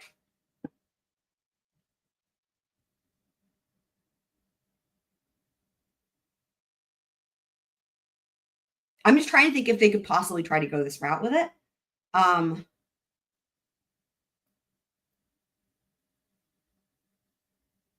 It's in.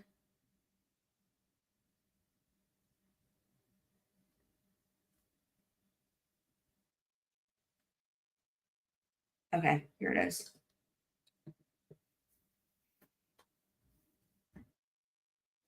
The easiest place will be to look on it here. Went right to it. So what time was it at issue here? So 3:16.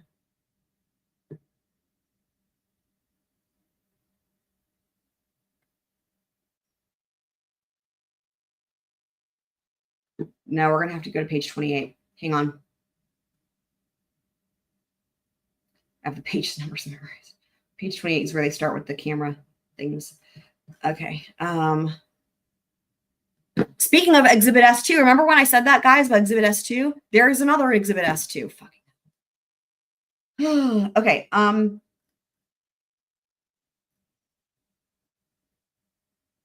Is this the earliest one? Oh dear. Is that the earliest one? Are they going to try? Can they try? I'm going to have to think about this. Okay. Is this the first sighting of suspect vehicle 1? I'm doing scare quotes in Moscow. Because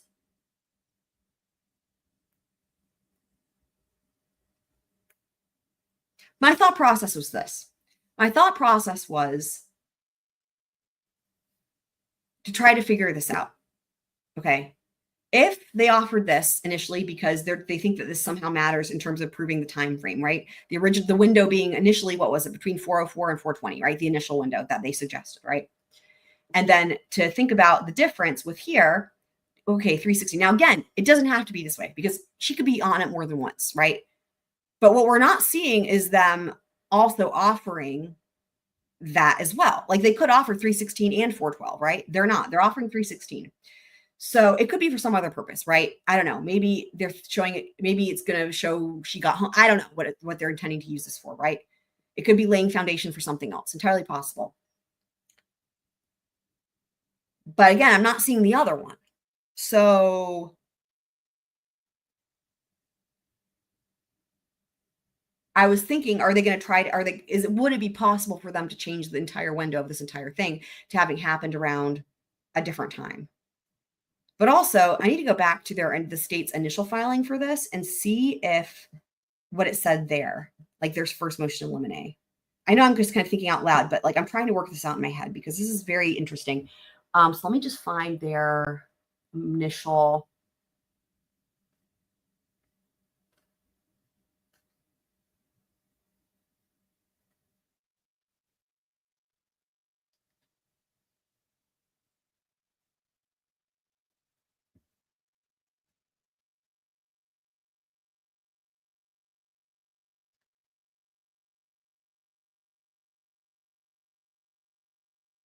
Oh, there's like nothing. It's just that. Okay. Well, let's just see what TikTok says on here. It's just TikTok user records. Okay. So then there would be the response. No, so this is them specifying it, I guess, because I remember there was a longer. I need to go to the defense filing. That's what I need to do. Let me find that.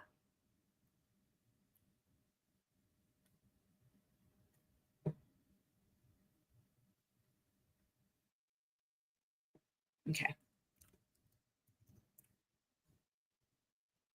Okay. All right. Well, that answers that question. So I was trying to answer the question of, did they earlier also give a different time of what they intend to use at trial for the TikTok, and that this is an additional one or whatever, or they, so this is verifying. So up to this point on the filing that we were just reading, the record, the going back and forth with these authentication records, right? previously did not specify any time. The first filing from the state said just user records. And then the defense response here says they've not provided any specifics. What it intends to rely on or use as evidence, or that there was a certificate of records, right?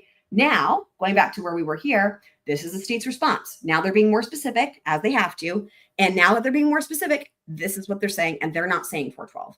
So that is interesting. That is interesting.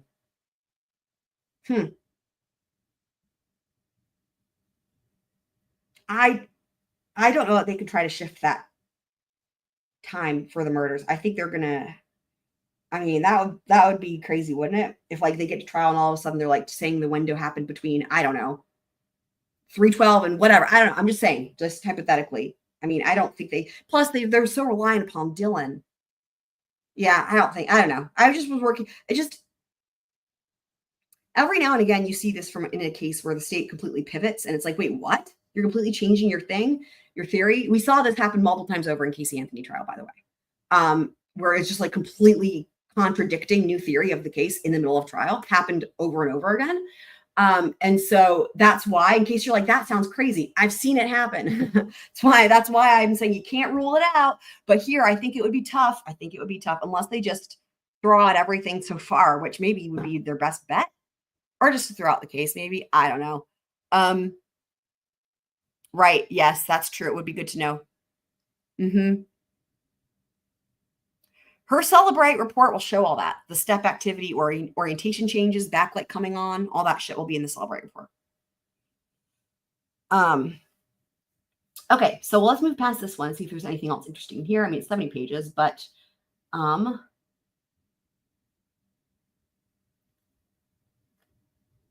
they're getting to the W's. So what else is in here? Let me just see.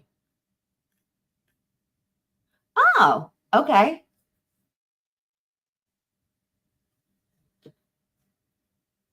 And again, S1. How many S1s do they have?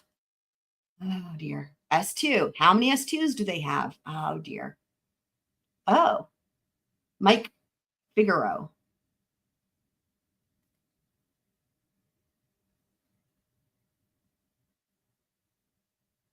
Why does that name ring a bell to me?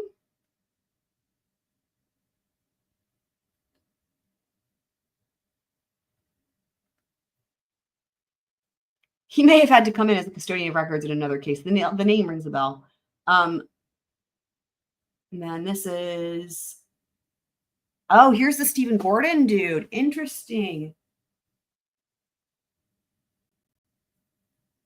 So, wait.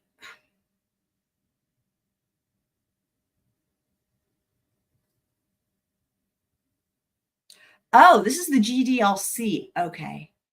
And then this.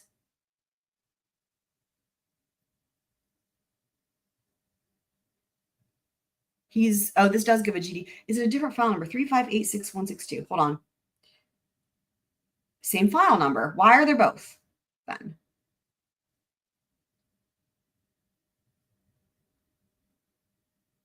This gives the phone number. I wonder if who's in charge of the geofence. It's not giving any specific phone numbers. And then this one does. Yeah.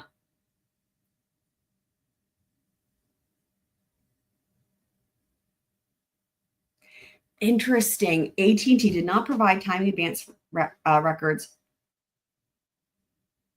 Look at this though, but this literally just backs up what the defense is saying, right? It says AT&T provided records for the phone number 845 phone number, right? Responsive to the reference search warrant date, dated December 23rd, for the records between November 12th.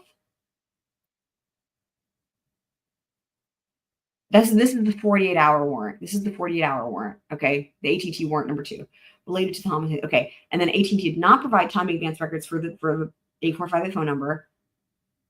Time in advance records were only available if requested within some days.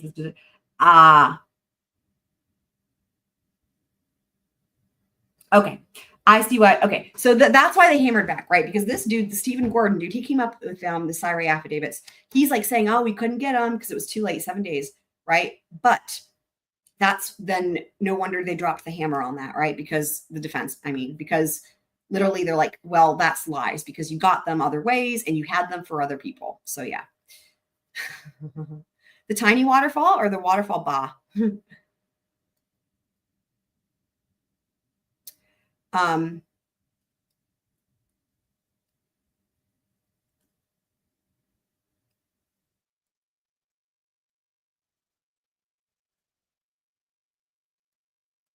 Some of these we've seen before.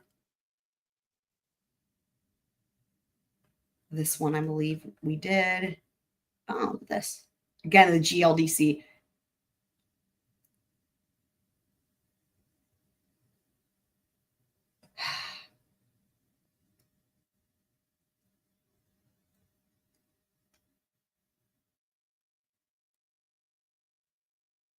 S4. Oh, another Stephen Gordon.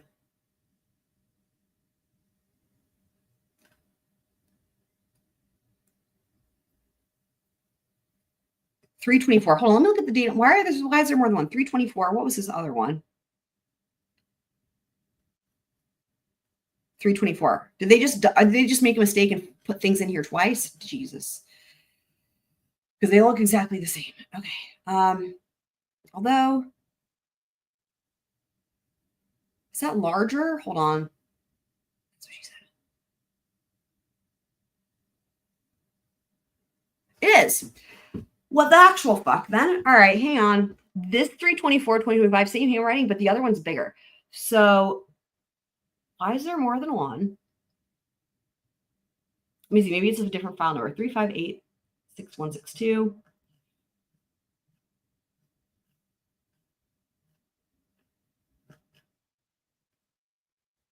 Okay, different file number. Okay, different file number. Different file number. Never mind. Pen trap and trace.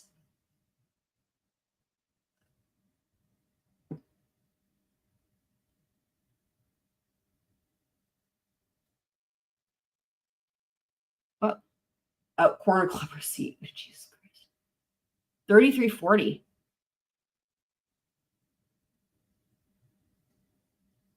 Oh, look at this. Interesting. Huh. 9 well vodka. I guess that means like the cheapest vodka they have. $27. 27.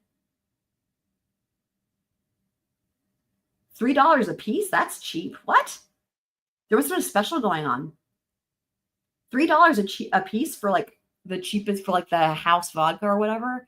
There must have been a special. That's insane. Because I'm still looking at doing the math here. I know it's sideways, but 9 times 3 is 27. So she had 9 of them. So 27, or she bought 9 of them, right? It doesn't mean they were all for her, but still, that puts $3 a piece. That's crazy. 2 add juice, 50 cents, $4 pint. Now, if she drank all that, that's 9 drinks, vodka drinks, right? And then a beer. You know, to me, it's like someone will be dead, but I don't know.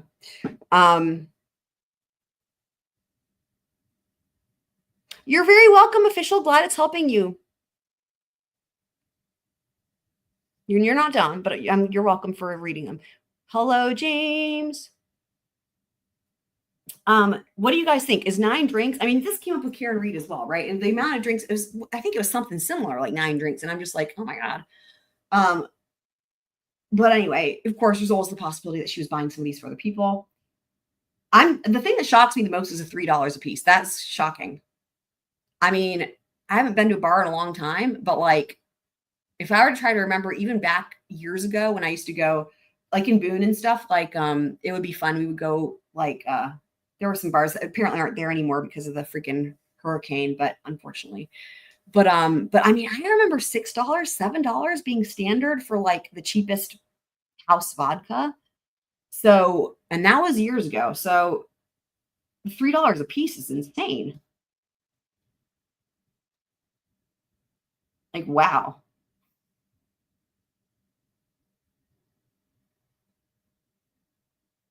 I mean, and that's the thing. If it's that cheap, you may as well, right? $3. I can't even wrap my head around that. $3 a piece. Does anybody know what day what was it? It was a Sunday night, right? I know we looked this up on a different live stream, but I'm wondering, like, does anybody know, like, was it like ladies' night? I mean, that even for ladies, my gosh, if it was a ladies' night, right? Or whatever special, you know, sometimes bars have that. That is still so cheap. I can't even fucking believe it. It's insane.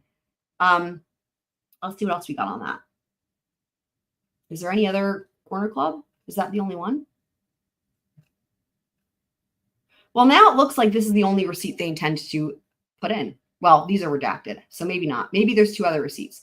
But you know what? If that's the case, if it's just these 3 receipts from the corner club, then I redact my yelling at the state, because the way they made it sound like, I mean, they did. They made it sound like they were entering all these fucking receipts for like 12 hours from all the people who went to the corner club that day. And I was like, you got to be kidding me. So hopefully it's just these 3 receipts. Now, these 2 are redacted, like I said. But anywho, I would assume they're probably not the victim, one of the victims, right? Because they are allowed to show Kaylee. So maybe it's 2 other people. I don't know. Costco, video surveillance.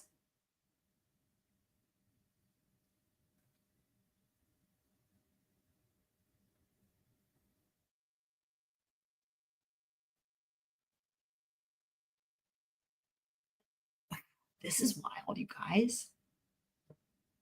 Oh, this is, oh, wow. Oh, this is an exam. Hold on. This is an exam. Crime scene scenario final. Interesting. The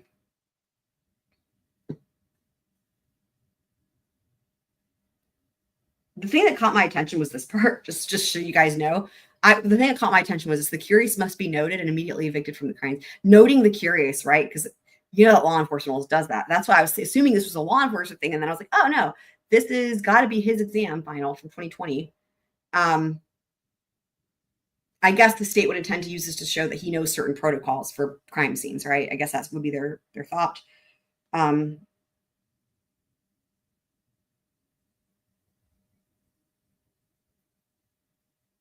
But what's interesting is, like, where he says we, he's saying we as in law enforcement. So this is where I would, like already my thought on this is like the defense. The way I would approach this, if this comes in, I would approach this as he's including himself on the law enforcement side.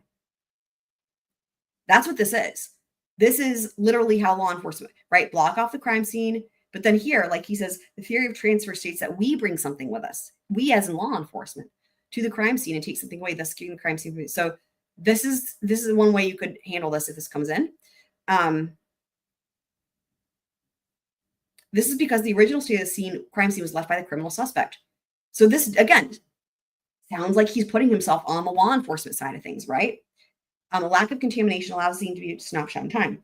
Curious is being noted. I just think that's funny. Immediately evicted from the crime scene. People to be kept out of the scene include unauthorized civilians and any more than the absolute minimum number of law enforcement agents at forensic crime scene.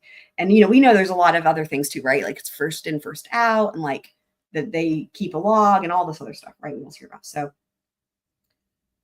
or first in, last out, rather. Waiting for backup to arrive. I should stand guard at the scene, preventing these unauthorized people and even holding back ER offers. Right. Again, putting himself in the law enforcement shoes. I must call my immediate supervisor and inform them of the deceased white female. So again, this what the state has failed to include is the prompt for this, but clearly the prompt gave an example crime scene, and clearly the victim was a white female, 35 years of age. I'm sure the defense will be like, can we include the prompt, please? Right. I must, if it comes in, or if it's going to come in, I must obtain an initial search warrant to search the scene. I just want to reiterate, we have not seen the response, the defense response yet to this.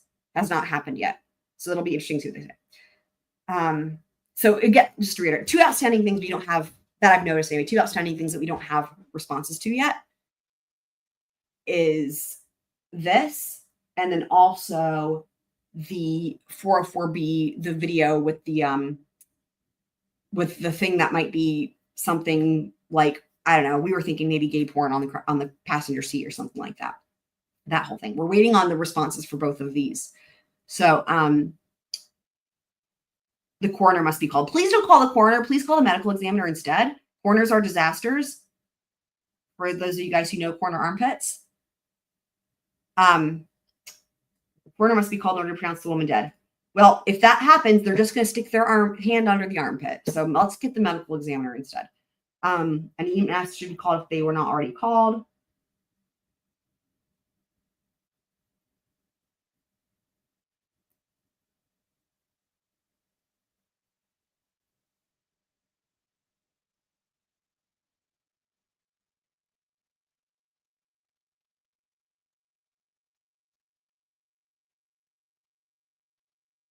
Dying declaration. It's an exception to hearsay. Forensic services, our next one was to call.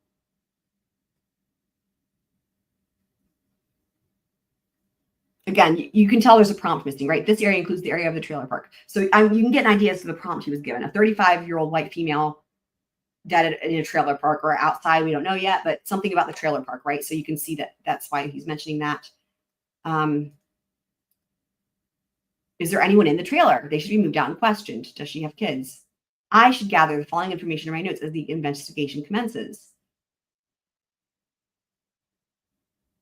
I will also say, one thing that the state can do is probably try to say, as far as the fine motor skills, right? And that whole thing, I mean, I don't think that's going to come in from what we saw last time, but his ability to type all these papers and shit for school could also be like, look, it's fine. Like, that's one thing the state might try to say if it comes in.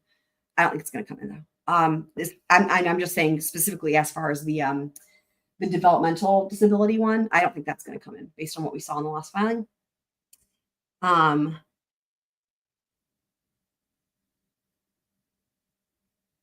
Since the offender was not there, I'd be unable to record this information initially. Rigor mortis, or as corner armpit says, rigor. Equipment I'll have on hand.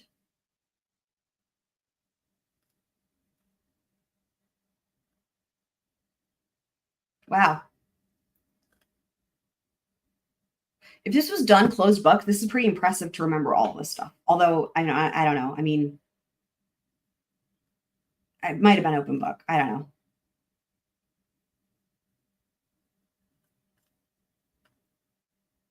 know. Although having said that, I've never understood the point of open book tests, but whatever. Just saying. Crime scene sketch. That sketch should be done first in pencil. The final version will be done in non-perishable ink via pen. Physical evidence of the crime, which includes but not limited to the knife, misshapen coat. So again, the state's going to be like, oh, a knife. Again, the defense, if this comes in, they're going to be like, we better include the prompt. And obviously, the prompt included a knife as the murder weapon, obviously. And a misshapen coat hanger. My guess is that in the prompt, they were like, a coat hanger was found, and maybe it's going to be like they used it to open a door. Who knows? I'm just saying it's clear that he was given these details in the prompt. So.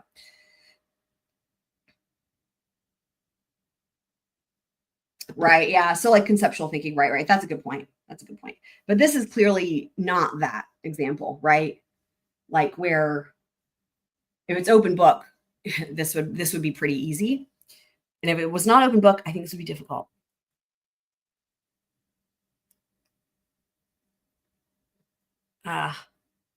But of course, I mean, why does that not surprise me? Anyone who's seen Murdaugh knows why this pains me, right? I think myself included, with a lot of people, did not really understand the difference between a coroner, a medical examiner, and a forensic pathologist.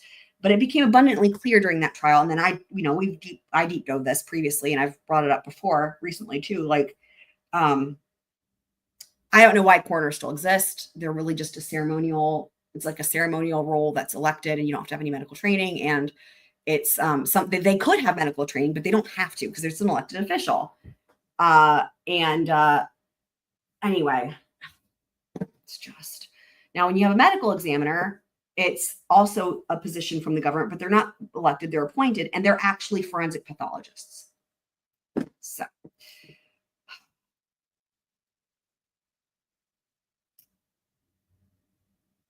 too much detail shouldn't be included in the sketch to avoid confusion. Okay, so it looks like the woman in this situation was found in the living room. There was a coat hanger there. Thanks.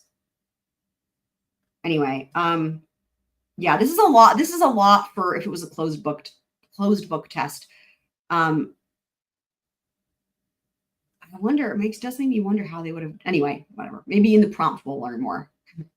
If this comes in, I would imagine the prompt has to be included, and then maybe we will learn more about the background of this exam.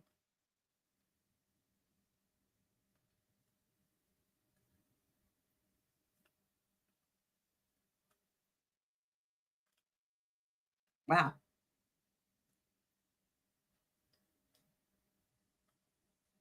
Affidavit of, oh, Dick's Sporting Goods.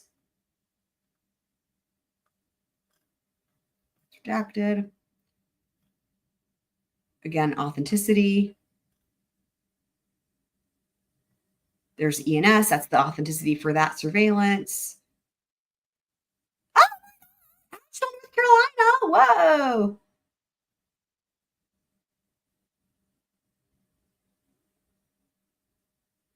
Wait, what? The U.S. Department of Commerce is in Asheville, North Carolina? That is crazy.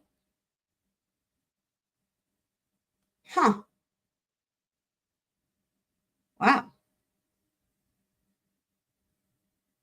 Oh, for the weather, environmental information. Interesting. Okay. Wow. Interesting. PNC Bank. Sunset Mart. T-Mobile. I mean, some of these are less interesting than others because some of it is, but again, they have to have this. The certificates of authenticity is how they're going to get these in. It's, it's better here and better to stipulate to it than it have to be coming in at trial. Murdaugh is an example there where it's the only trial I've ever seen where they made every single custodian come in and go through all the shit in trial. By they, I mean the defense, because normally it is stipulated to, but you have to have this. So,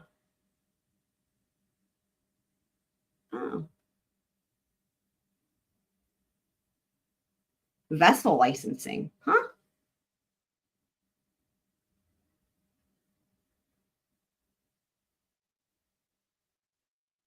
Oh, it's the Elantra. It said vessel, and so I was like, wait, a boat? No, it's the Elantra. Never mind. Had 115,000 miles on it.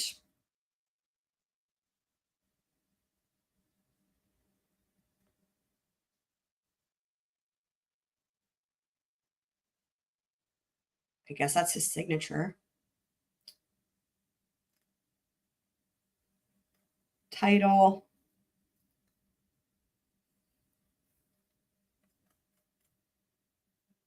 The odometer, 115,000 miles.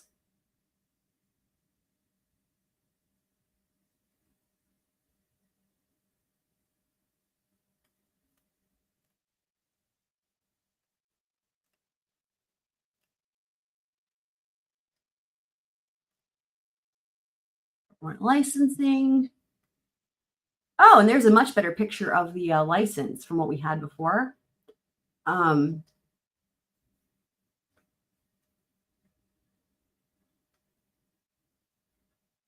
guess the other one was like grayscale or black and white.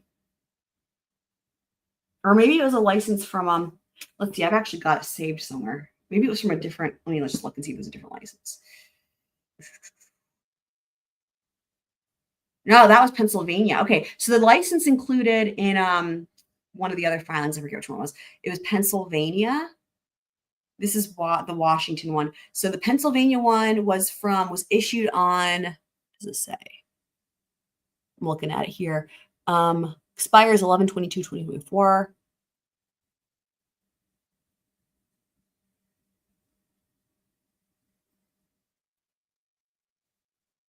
Interesting. So on the Pennsylvania one, they don't include weight. They just do height, but they do weight on the Washington one. That's interesting. And expired in 2024. Okay, there it is. Sorry, it was issued in 2020, 9/14/2020. Now this Washington one was issued in 2022, so 2 years later.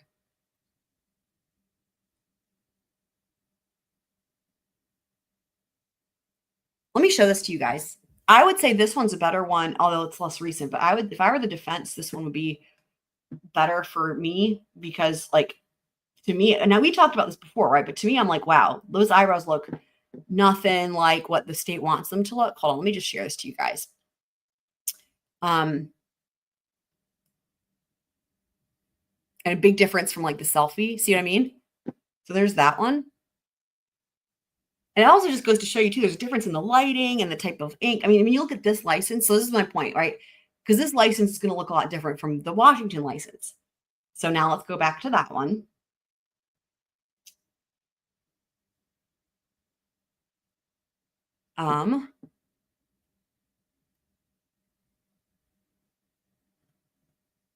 Okay, hang on just a sec. I'm sure reshare.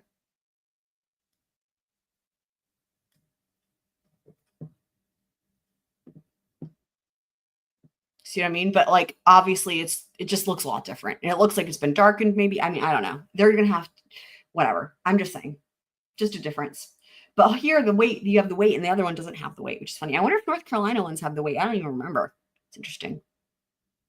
I also agree with that. I've never thought they were bushy. Welcome Too Fast. And ABC, so if I didn't say welcome to you, also welcome, because it's just harder when I'm reading documents. But welcome anyone who's here who I didn't welcome on in. Zoom in on the right side of the neck beside the collar. Let me see if I have that. Hold on. I think I saved that separately too. Let me just see. I did not save that separately too. I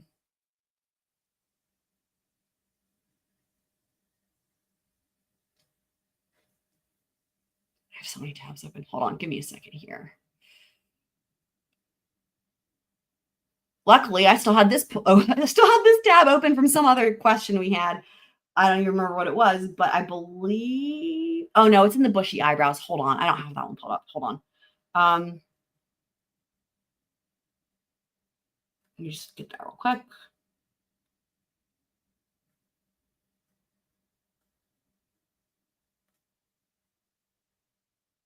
I thought I saved that picture by itself. Apparently, I didn't. Unless it's just not in the same folder. Okay, here we go. I did save though the ski mask. Can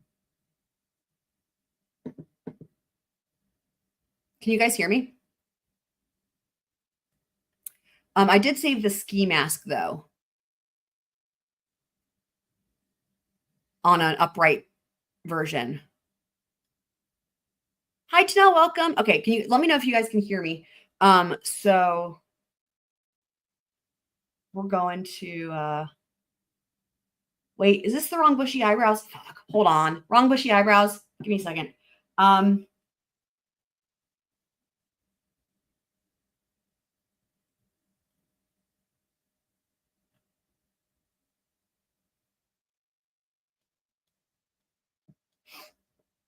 Is this the right one? Let's hope this is the right one.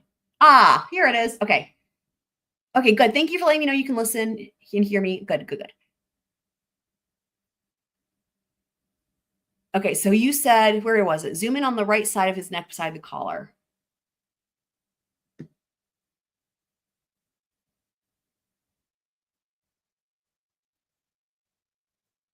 my God.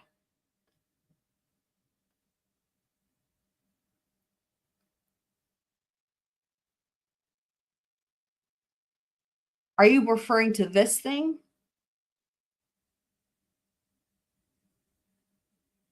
I don't even know what that would mean. It looks, I mean, is it like somebody added black there? I mean, why would they do that though? What do you think it means? What type of editing do you think that means? I think the headphones are the most interesting thing in this picture. Zoom all the way in. Oh my God, hold on. I don't know how much is all the way. Oh my God, this is driving me crazy with this stupid pop-up thing. Okay. That's as much as it'll go. Oh, I see what you're saying, I think.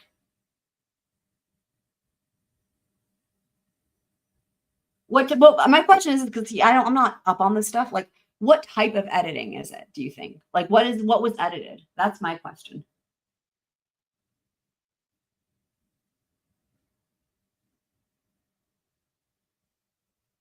The black spot. But why would they paintbrush that in though?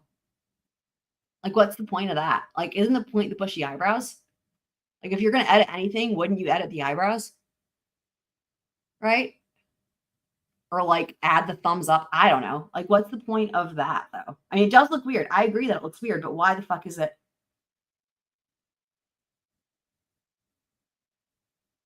I mean, I totally agree with you guys. I just don't know why. I mean, and also it's like a completely straight line on the edge there. I totally see it, but I just don't know why the state would do that. Like, why? Tell me why.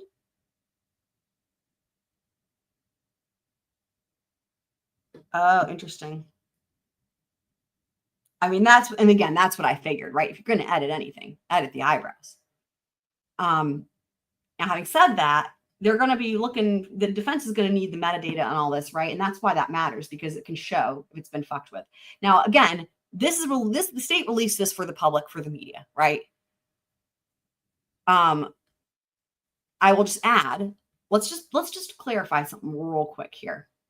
Oh my God, we zoomed in a lot. Hold on.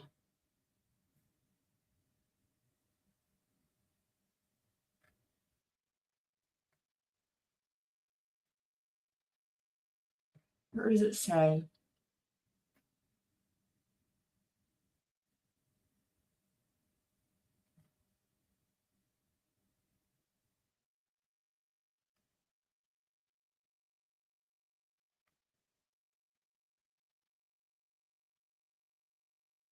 Okay, the state intends to introduce a photograph of Bryan Kohberger. Exhibit S5. Taken from his phone. Well, yeah, you better believe there's going to be, like, my point was this, though, that the photo, so they did include this as an exhibit, though. That's insane. What I was thinking is this. I was thinking it's entirely possible. Wow, they did include it as an exhibit. I was going to say it's totally possible. Unless he edited it, I don't know why he would. Okay, let me back up. Here's what I'm thinking. So I was thinking, first of all, I was thinking it's entirely possible that they just included this to rebut the defense's argument, but like this is just a picture for this motion in limine. This doesn't have to be what they use at trial. Let me just say that. And that's true for anything. For what this, like a picture in a motion in limine like this, they know the media is going to run with it. This doesn't have to be what they don't have to put this into trial. Like that's not right. It could be that whatever comes in trial, whether it's this picture or different, it could be something, you know what I mean? But if it comes in at trial, there's going to be the metadata, right? To verify its authenticity and stuff. But now I'm eating my words because they included this as an exhibit. And it says it's taken from his phone. So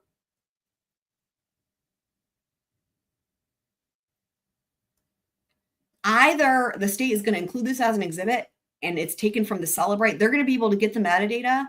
They probably already have it. By they, I mean the defense, right? The metadata behind this. And they're going to be able to be, and they're going to be like, well, look, state, you fucked with this, right? Like this is not coming in. You fucked with this, right? Or this is legit, the actual photo. I mean, it has an exhibit number on it, and Bryan Kohberger edited it. Because my first thought was like, if the state has a blatantly edited photo where anybody can zoom in and see that, that can't be what they're going to include at trial. That would just be so the media can go crazy for this picture, right? You guys see what I mean?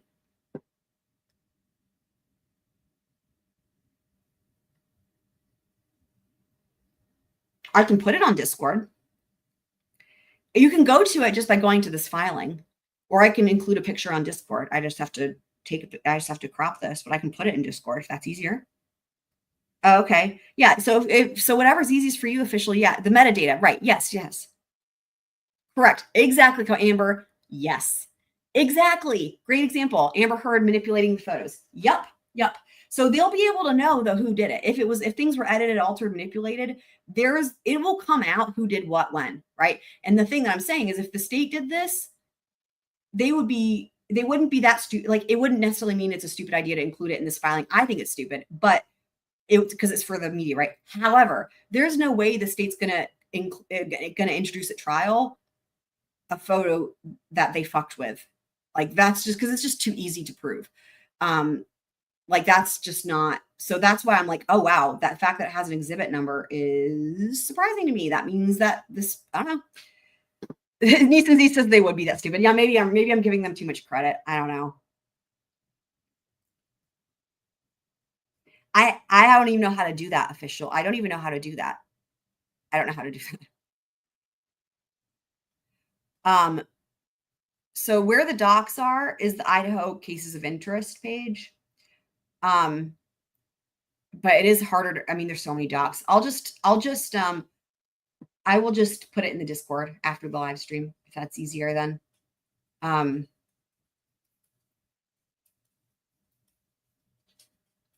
For those of you guys who are savvy, I'm not. Then you guys can do the things that you want to do with it. It's your thing. Do what you want to do. I am low tech, so I'll leave it to you. Sorry.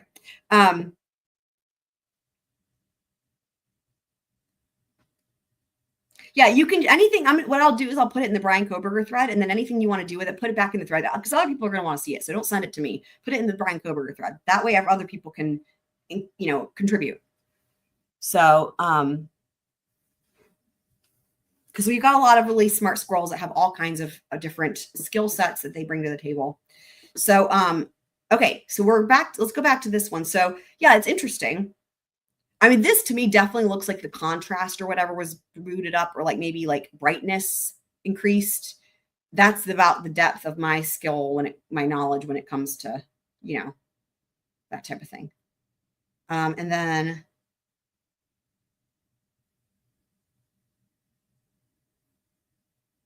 licensing.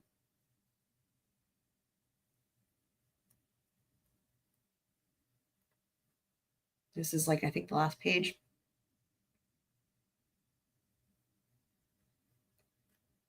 There you go.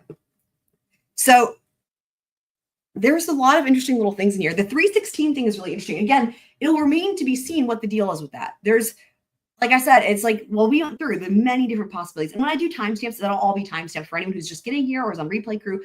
There's, to me, my interpretation, just looking at it literally objectively, like, what does that mean? What does that difference in time mean? We walked through a lot of different possible scenarios there of what that could be about, right? And so, again, it'll be time stamped, and then that was interesting. Also, the cheapness of the vodka at the corner club, like that is $3 a piece is crazy. That is so cheap. Like, that is crazy.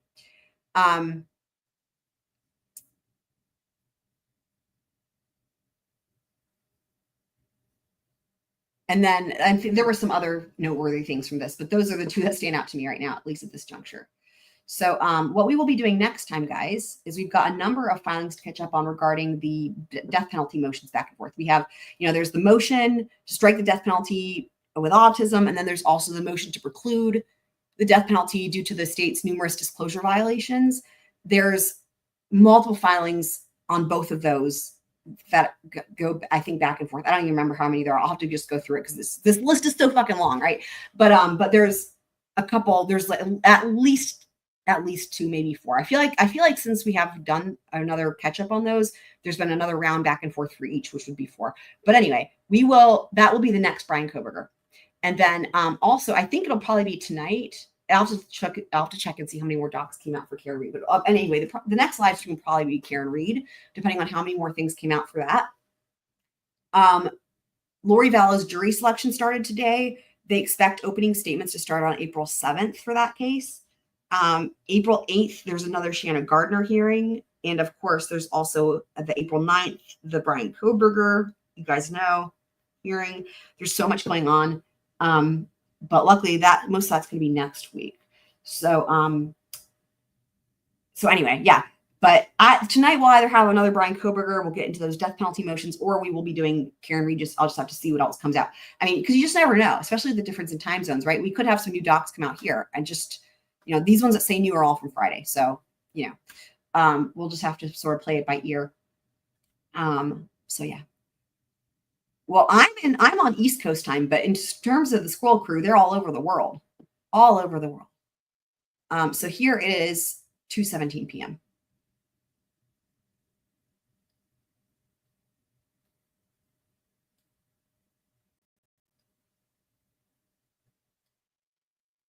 Yeah, I mean, I don't know how people can just say it's bullshit. I don't know how people can say that. How can anyone say that?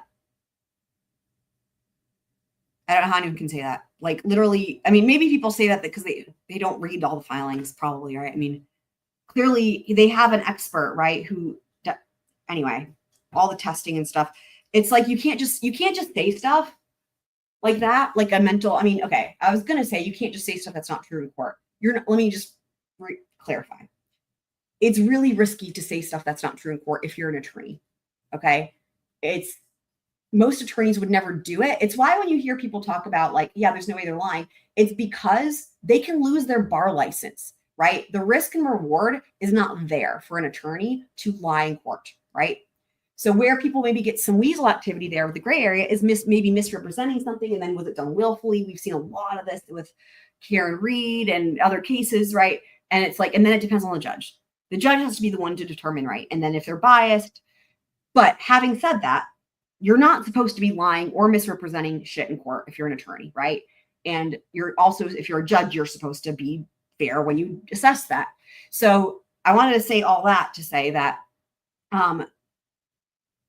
you shouldn't be lying. So like for them, the defense cannot just make it up and say, yep, he's got autism, right? Obviously. And hopefully people aren't that dumb. Hopefully people at least know that you can't just make that shit up, that there's clear experts, which are already outlined. We've already read it in previous filings with all of the different things. And it's not even all of their findings, but it's some of their findings, right? Like that he's been diagnosed, and that expert's going to be brought in and is going to explain the diagnosis and the testing and all that, right? So it's like, the only way that anybody can refute that is if the expert seems to be really not credible on the stand, which can happen. You don't know until you hear them testify, right? They might seem like they just don't know what they're talking about, or you know what I mean? I've seen so many trials where this type of stuff comes in, whether it's civil or criminal, and there's experts on both sides, and it can go either way, and you really have to hear their testimony. But at this juncture, they've got an expert who diagnosed him, right? So I don't know. People are just dumb. That's what I can say. And they have the brain scans, right? Exactly. So I don't really know what people are basing things off of. If it's like, he doesn't seem like it, it's like, well, people are dumb. And there's plenty of people who have different types of things, including autism, where you may not know it. I have plenty of personal experience with that with my students, as you guys have heard me say. It's a spectrum for a reason. It runs the gamut. And so I would, and other people, everyone should be relying on a formal diagnosis from an expert, which it looks like they have here.